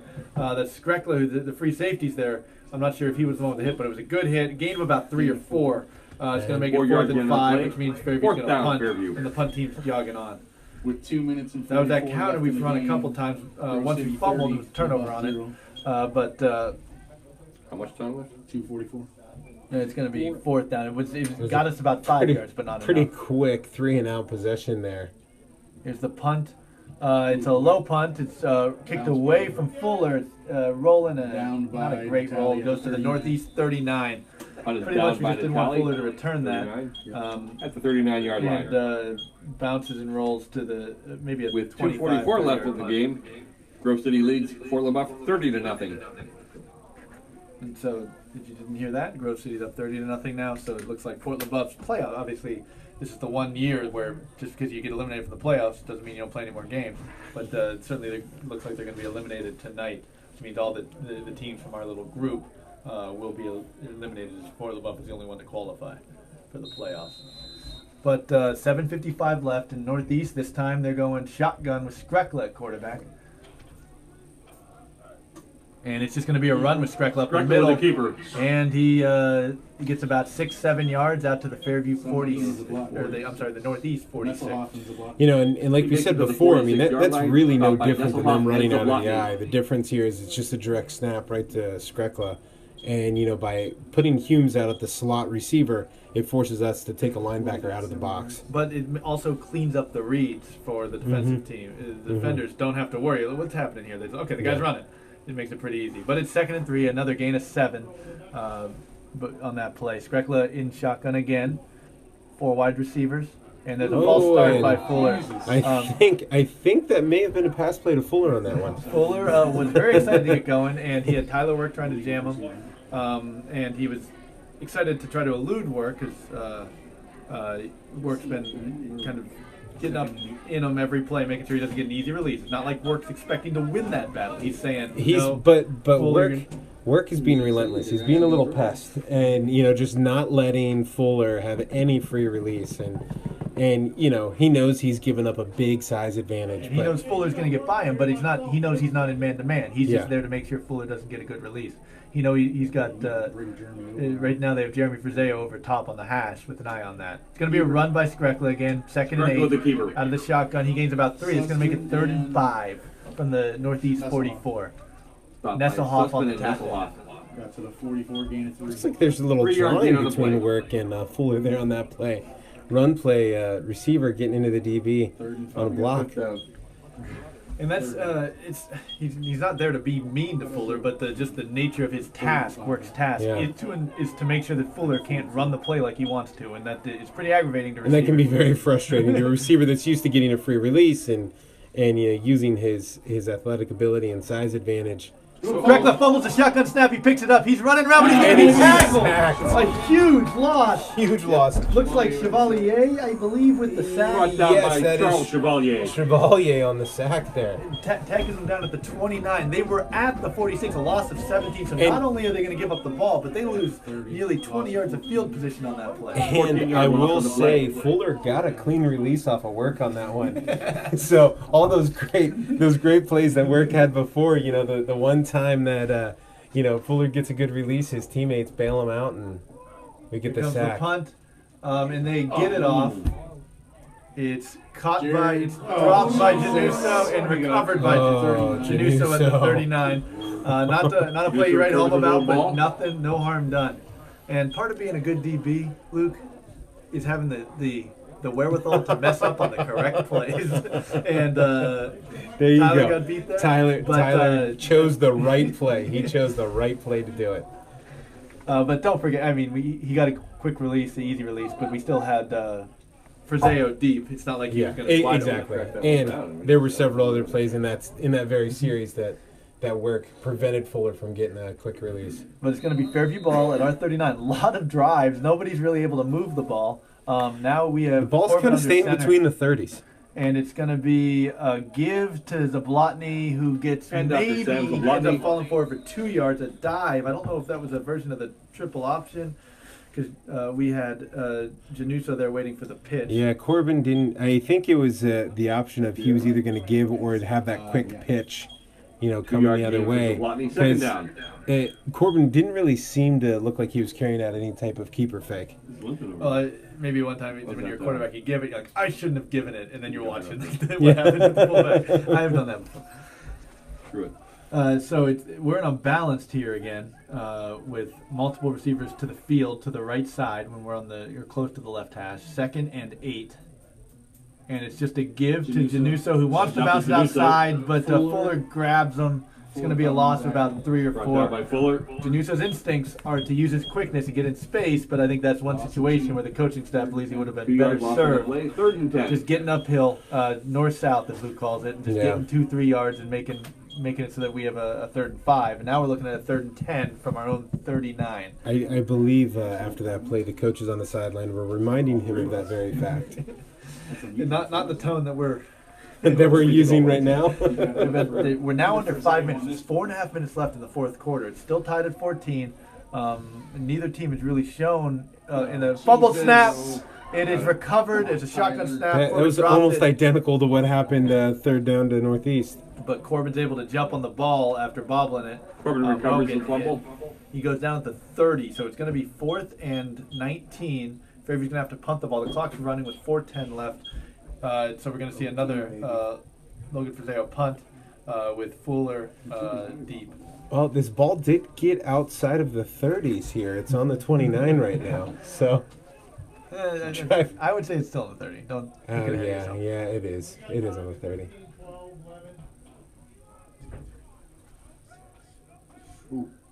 High snap, but Friseo's punt is going to land at the 48, bounce to the 49 of Northeast, where Natali picks it up. Down by Natali. It was running, First it was and 10 rolling Northeast. laterally, so we didn't know if it was going to get any more space. But Very good field position for Northeast here. This has been the one thing that's happened is the ball has slowly moved.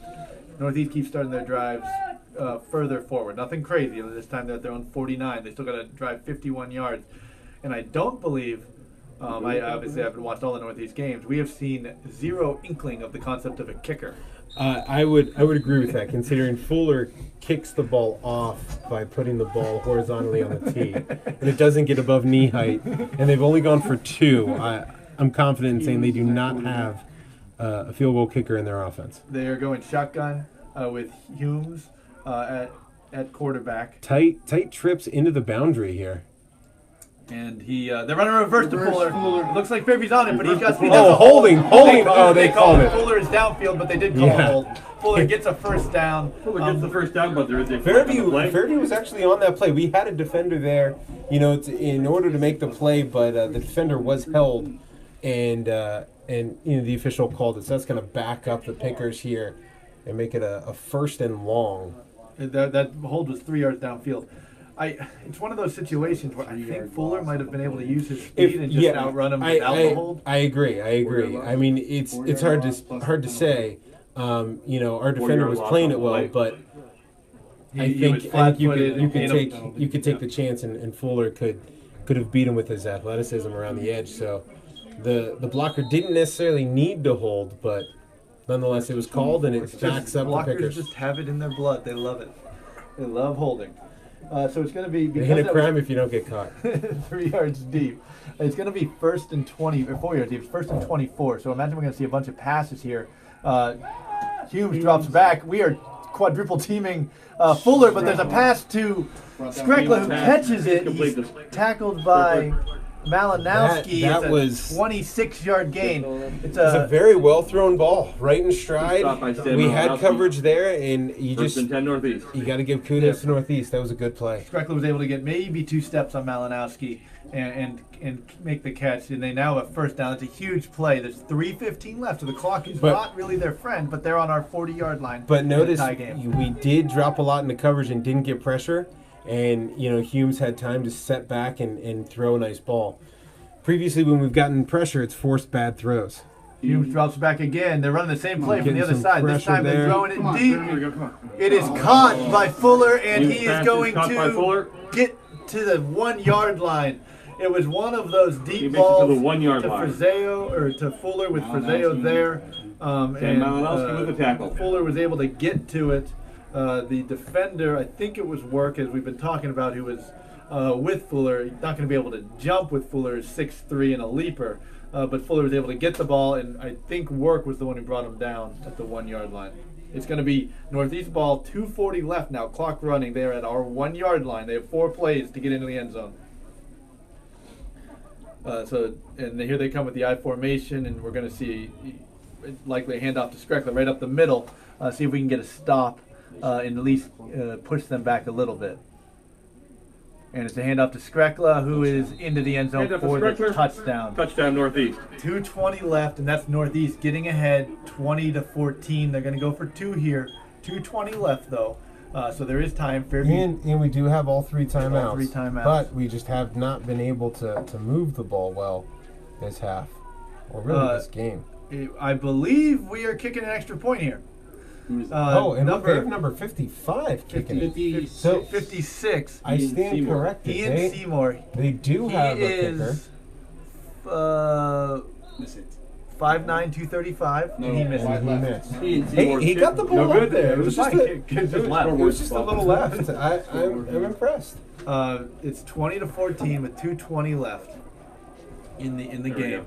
Northeast going to have to kick off. Remember, they haven't really had good kicks yet, so we might be able to get a positive play to get good field position. 2:20 left in the 4th quarter. Well, I mean, it was 20-14. I think the Mercier's game, when late in the second half they go up, they kick off to Januso, and he returned it all the way for a touchdown. We also had a kickoff return for a touchdown to start last week's game against Monday evening Seneca. here at Jack Beswick Stadium, playing Franklin. Our volleyball team We'll see. We in the haven't District really 10 semifinals Tuesday early in evening the at season, Corey. we've kind of opened it up and tried to pass the ball. We haven't really done that tonight. Tonight we've thrown a little bit, but Couple we hitches, haven't, we a haven't slant. relied. So we haven't really shown anything we've got drawn up or we've come up with. One thing that we, like you said, we haven't shown is any of the swing passes that we've had success on are, taking Frizeo or Januso from that wing position and having them run a wheel route.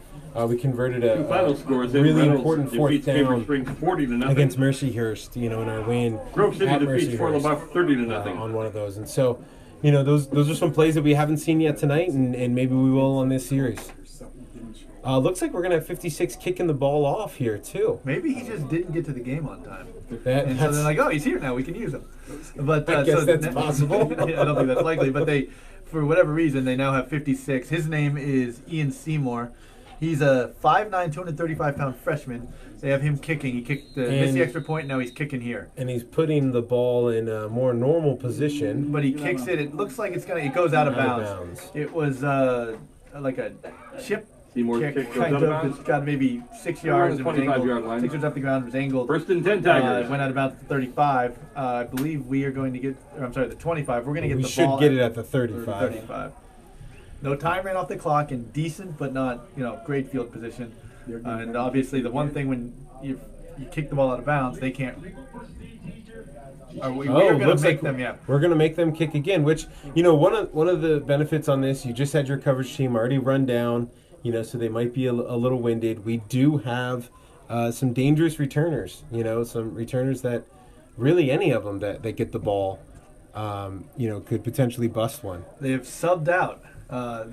Ian Seymour is done. They run Fuller back in. Now, they should not kick the ball from the 40.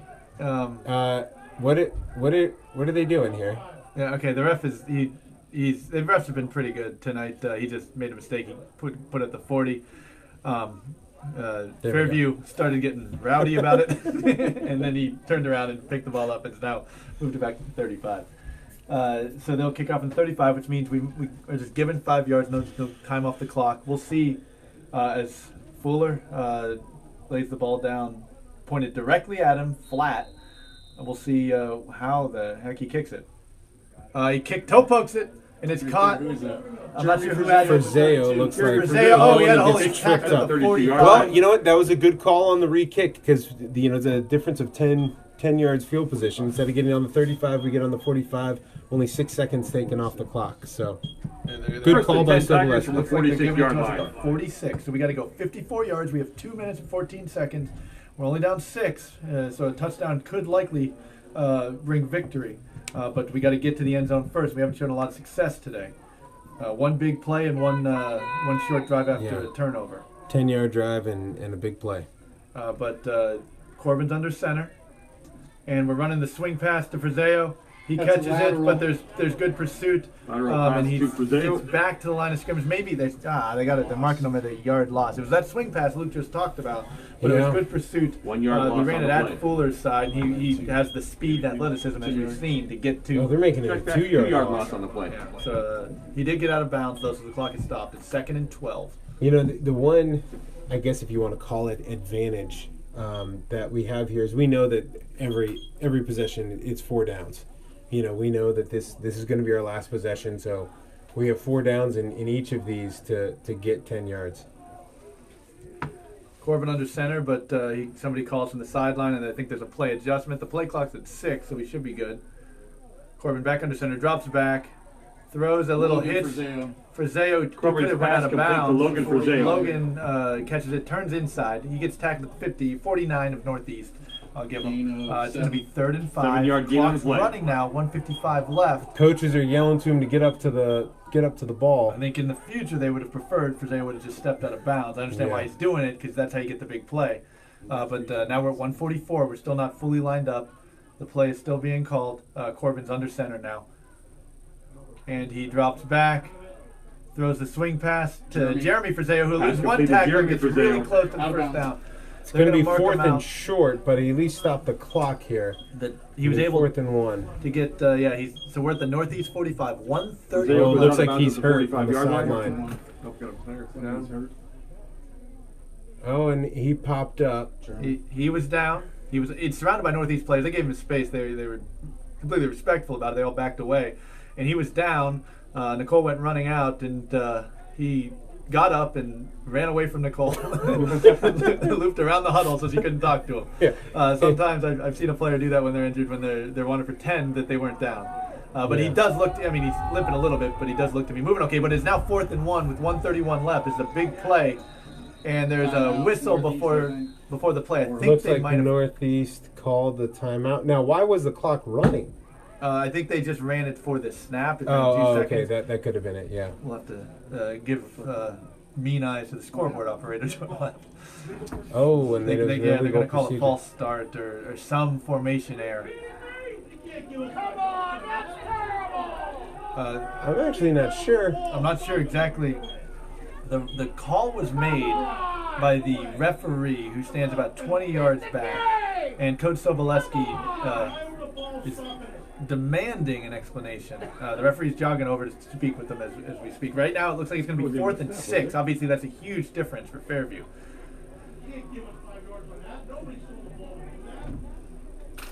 I'm not sure So exactly I what think happened. what Soboleski is arguing about is that he's asking why he wound the clock. I think I don't know what he's arguing about, to be honest, but I don't. He might have 131 should be on the clock if they didn't snap it. That was ladies. I think they And he's more concerned about the 5 yards, but I'm not sure exactly why. What his concern is. We can't say he's very upset, but we can't. You know what the official is calling. Okay, so we snapped the ball before he set the box. So he didn't set the box yet, and we snapped the ball as he was setting the box, and so then I've never seen that call before. Timeout Fairview. he called it an illegal procedure. So it's now 4th and 6. There's a timeout now. Fairview called a timeout to go over. Obviously, 1:29 left, so 2 seconds ran off the clock there. No one's asked the referees to correct it. So I guess my question is, if it's a dead ball foul, there shouldn't be any time running off the clock. And if it's not a dead ball foul, then they stop the play. That's correct. It should So- be at 1:31. So then, Whether or not that's going to make a functional difference, obviously we don't know.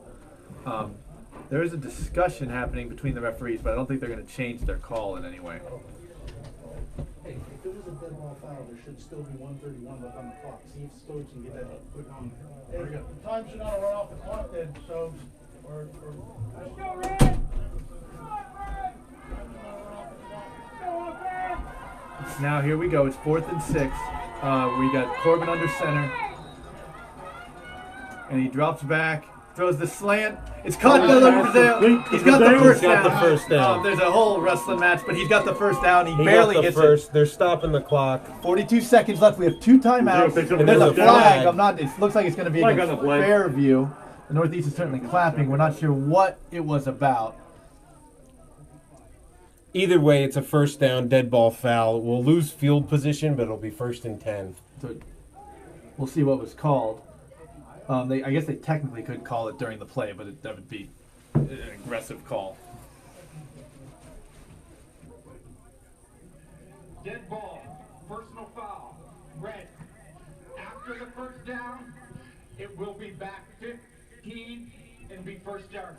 So we're in worse field position. Well, we're going to go back. It's a 15-yard penalty, a dead ball foul. They haven't really indicated what happened, but it was a dead ball foul on Fairview. We were at their 42, so we're going to go back to our 43. We had a little bit of a late hit. It was one of our linemen definitely pushed one of the defenders down well after the play. And so it's 1st and 10 Fairview from our own 43 with Basically 1:21 starting the left, series over except with with 40 less seconds time. left and one less timeout. First and But it is 1st and 10. It's not 1st and 25 or anything Yeah. like that. We still have a lot of time, and we certainly have people who are capable of making plays.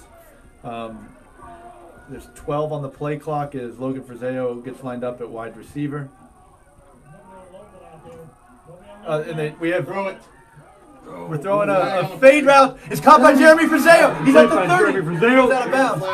Now, there looks to be I'm a not penalty. We tried to run a slant to Logan flag on the Frazeo. play. It could have There's a been. flag thrown in that vicinity. There was a lot of contact. I don't think it was anything wrong by Logan. I think there might have been pass interference on them. A perfectly thrown fade ball by Corbin to Jeremy Frazeo, who caught it in stride and got down to the Northeast 30, but there is a flag the referee is going to indicate pass interference on Northeast, which I believe will decline. Will decline because that's a 15-yard penalty, but we gained more on 31 that yard gain on the play.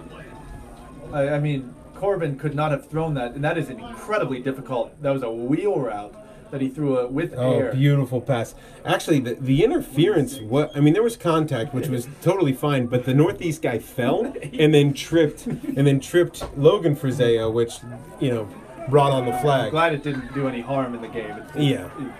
Fairview made the play and made it move. So Yeah. we now are back in business. We're at the Northeast 26.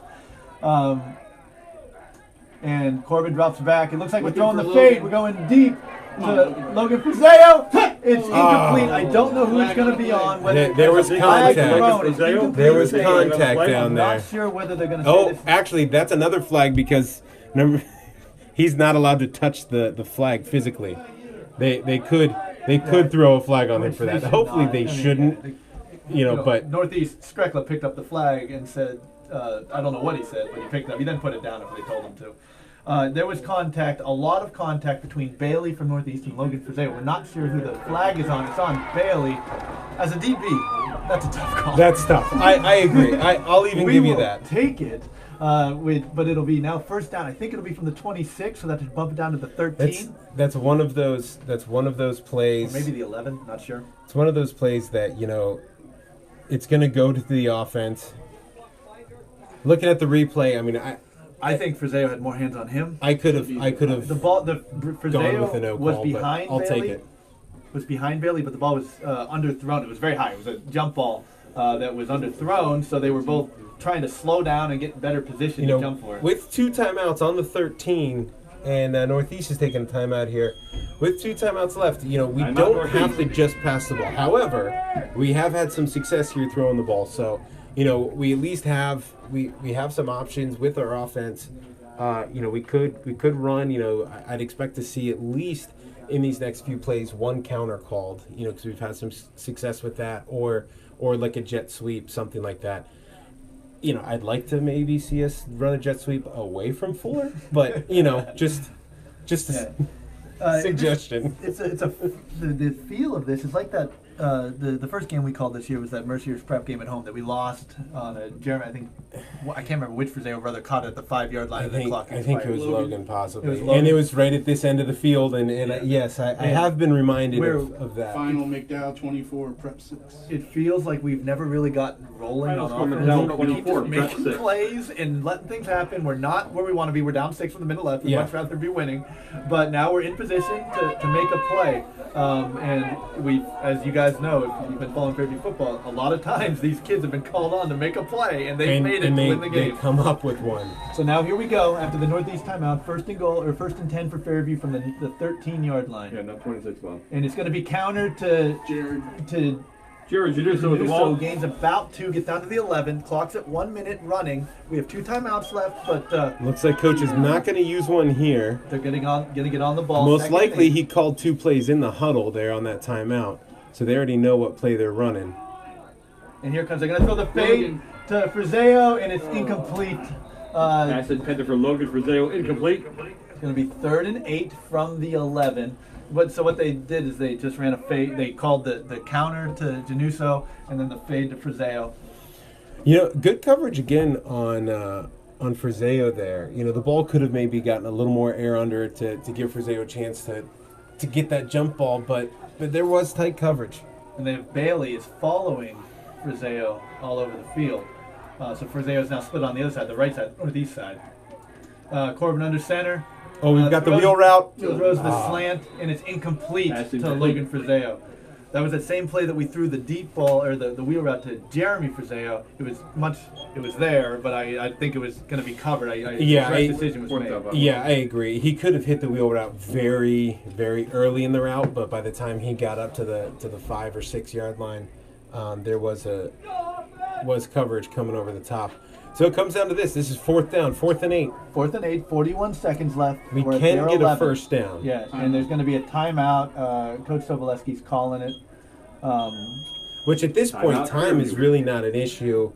I mean, I guess we could get a first down and the clock would keep running, but it's more important to make sure that we have the right play called here. We have, everyone knowing what they're supposed to do and getting their job done. Try to think what Coach Sobolewski is thinking of. It's probably going to be a pass play, though you can't guarantee that. We've had success with those slants to Logan. That is what we just went to, and they covered it. As more and more we go to that, Skrekla, the free safety, is getting more and more involved in the slant because he knows it's coming. We haven't really challenged him with the post, and now that we're at the 11-yard line, there's not a lot of space for him to worry about. He can be much more aggressive on underneath routes. Correct. But certainly those aren't the only pass plays we have. Obviously a fade to Logan's an option. Well-placed fade ball to Logan is always something that, you like your chances on. He's a good athlete. He can jump. And the Bailey that's guarding him is a good athlete himself. He's been feisty. He's done a good job, but he's only 5'8", so Logan certainly has the height on him. But here we go. Both teams have come back on the field. 41 seconds left. 4th and 8 Fairview, down 6 from the Northeast 11. Corbin's under center, stalls it to one side, Frazeo the other. And Corbin drops back. He's got it open! Touchdown! Nice play. Corbin's passed him. Touchdown! Frazeo just released from the wing. He was wide open. Jeremy Corbin Frazeo. delivered. Frazeo caught it and is now 20-20. And they send out Michael Januso, our kicker here. Now we will kick an extra point to try to take the lead. Which is the first extra point that we've kicked so far today. And, it comes down to all 4 phases: blocking, snapping, holding, Snap, and the hold, kick. And it is good. It is Fairview is up 21-20 with 37 seconds left. So let's not get too far ahead of 37 ourselves. seconds left in the fourth quarter. Fairview leads 21-20. And the athlete that they're going to go to, and that's going to be Fuller. And it's going to be jump balls, and he's going to catch them. He has to make enough plays to make sure that they have 2 timeouts. They have Fuller. I mean, there's actually quite a bit of field that they can cover here in these 37 seconds. The one thing we do have going for us is I don't think at any point they're going to say, let's send a field goal kicker out there. There's going to have to be a touchdown. Yeah. But 21-20 Fairview. What we did there, we tried to guess, and that's why Coach Sobolewski's down there, and we're just kicking ourselves up here, hanging out, because he spaced them out. And Skrekla, as I commented, has been getting very aggressive on the slants to Logan Frazeo, and so they went Jeremy Frazeo on the wing away from his brother, and he just released down the field, and there was no one guarding him. There was no one. The free safety was on the wrong side. Skrekla, it was great. And you know what? If you look on the other side, we had Januso on the seam as well. We basically ran 4 verticals there against their 3 deep and that is just so hard. That is so hard to defend. You let Corbin see where the defenders are, and there's going to be somebody open. Especially, that play works at the college level, especially going to work at the high school level. But here's Januso to kick off on the 40. It's a little squib. It's caught, and the Northeast player goes down at the 40. 35 seconds left. Owen Hammond with the ball. 1st and 10 Northeast at their own 40-yard line. It's going to be their ball at the 40-yard line. They have to go 60 yards in 35 seconds. They can't kick a field goal, but they haven't shown any real success at that, so it's likely a touchdown. I imagine we're going to see a lot of deep balls to Fuller. And I imagine defensively, we're gonna. Oh, and one thing that we do have out there, we have Logan Frazeo out there deep. So he's going to be back there. Broke the huddle with 12. They broke the huddle with 12. They're not going to call it. It's high school. Those things don't get called. But we now have... I'll be interested to see how much pressure we get here. Skrekla, quarterback, drops back a shotgun. He's looking for Fuller, but Fuller's double covered. Now he's running. He's fighting. The ball goes in Fairview. That is the recovers game. the fumble. I think Stalzich causes the fumble. Recovered by Nesselhoff jumps on it, and Fairview has the ball up one with 28 seconds left. I think Stalzich.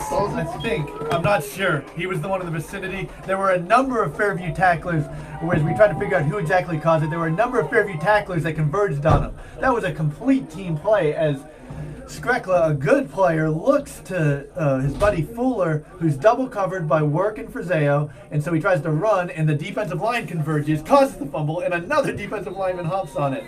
We are just a couple kneels away from victory. What a game this has been. Like we said, Fairview has had some very, very entertaining games. And it's like you get. No, it was not Stolzitz. It was. We have replays over here, so we'll update. Well, I think it's the lineman coming in. Fairview has kneeled. Northeast has not called a timeout, and so Fairview's going to win. And like sometimes, honestly, you see good teams that get to they go like Fort LaBeouf this year. You can't really fault their ability. They go 6-0 and then lose by 30. They don't have any close games. Honestly, I take the season Fairview's had. They win a lot of close games, have a lot of fun. Fort LaBeouf seniors may not remember a lot about this 21 year. Northeast. Yeah. These Tigers pick up their Remember these fourth games. consecutive They're victory. so much fun. Yeah. The game is now over as the clock's run out. Fairview has won 21-20. And that takes them to 5-3 right now. Good to hear next A week as the season Tigers that take on the with a Corey new Beavers. coach, new system, a lot Thank of you all young for guys, a coming lot tonight. of Please drive sophomores home having to safely. contribute. A lot of people thought that it would be a rebuilding year. And, these kids are just finding a way to win. And, they're having fun. They're playing close games. And that was just a very entertaining game to watch.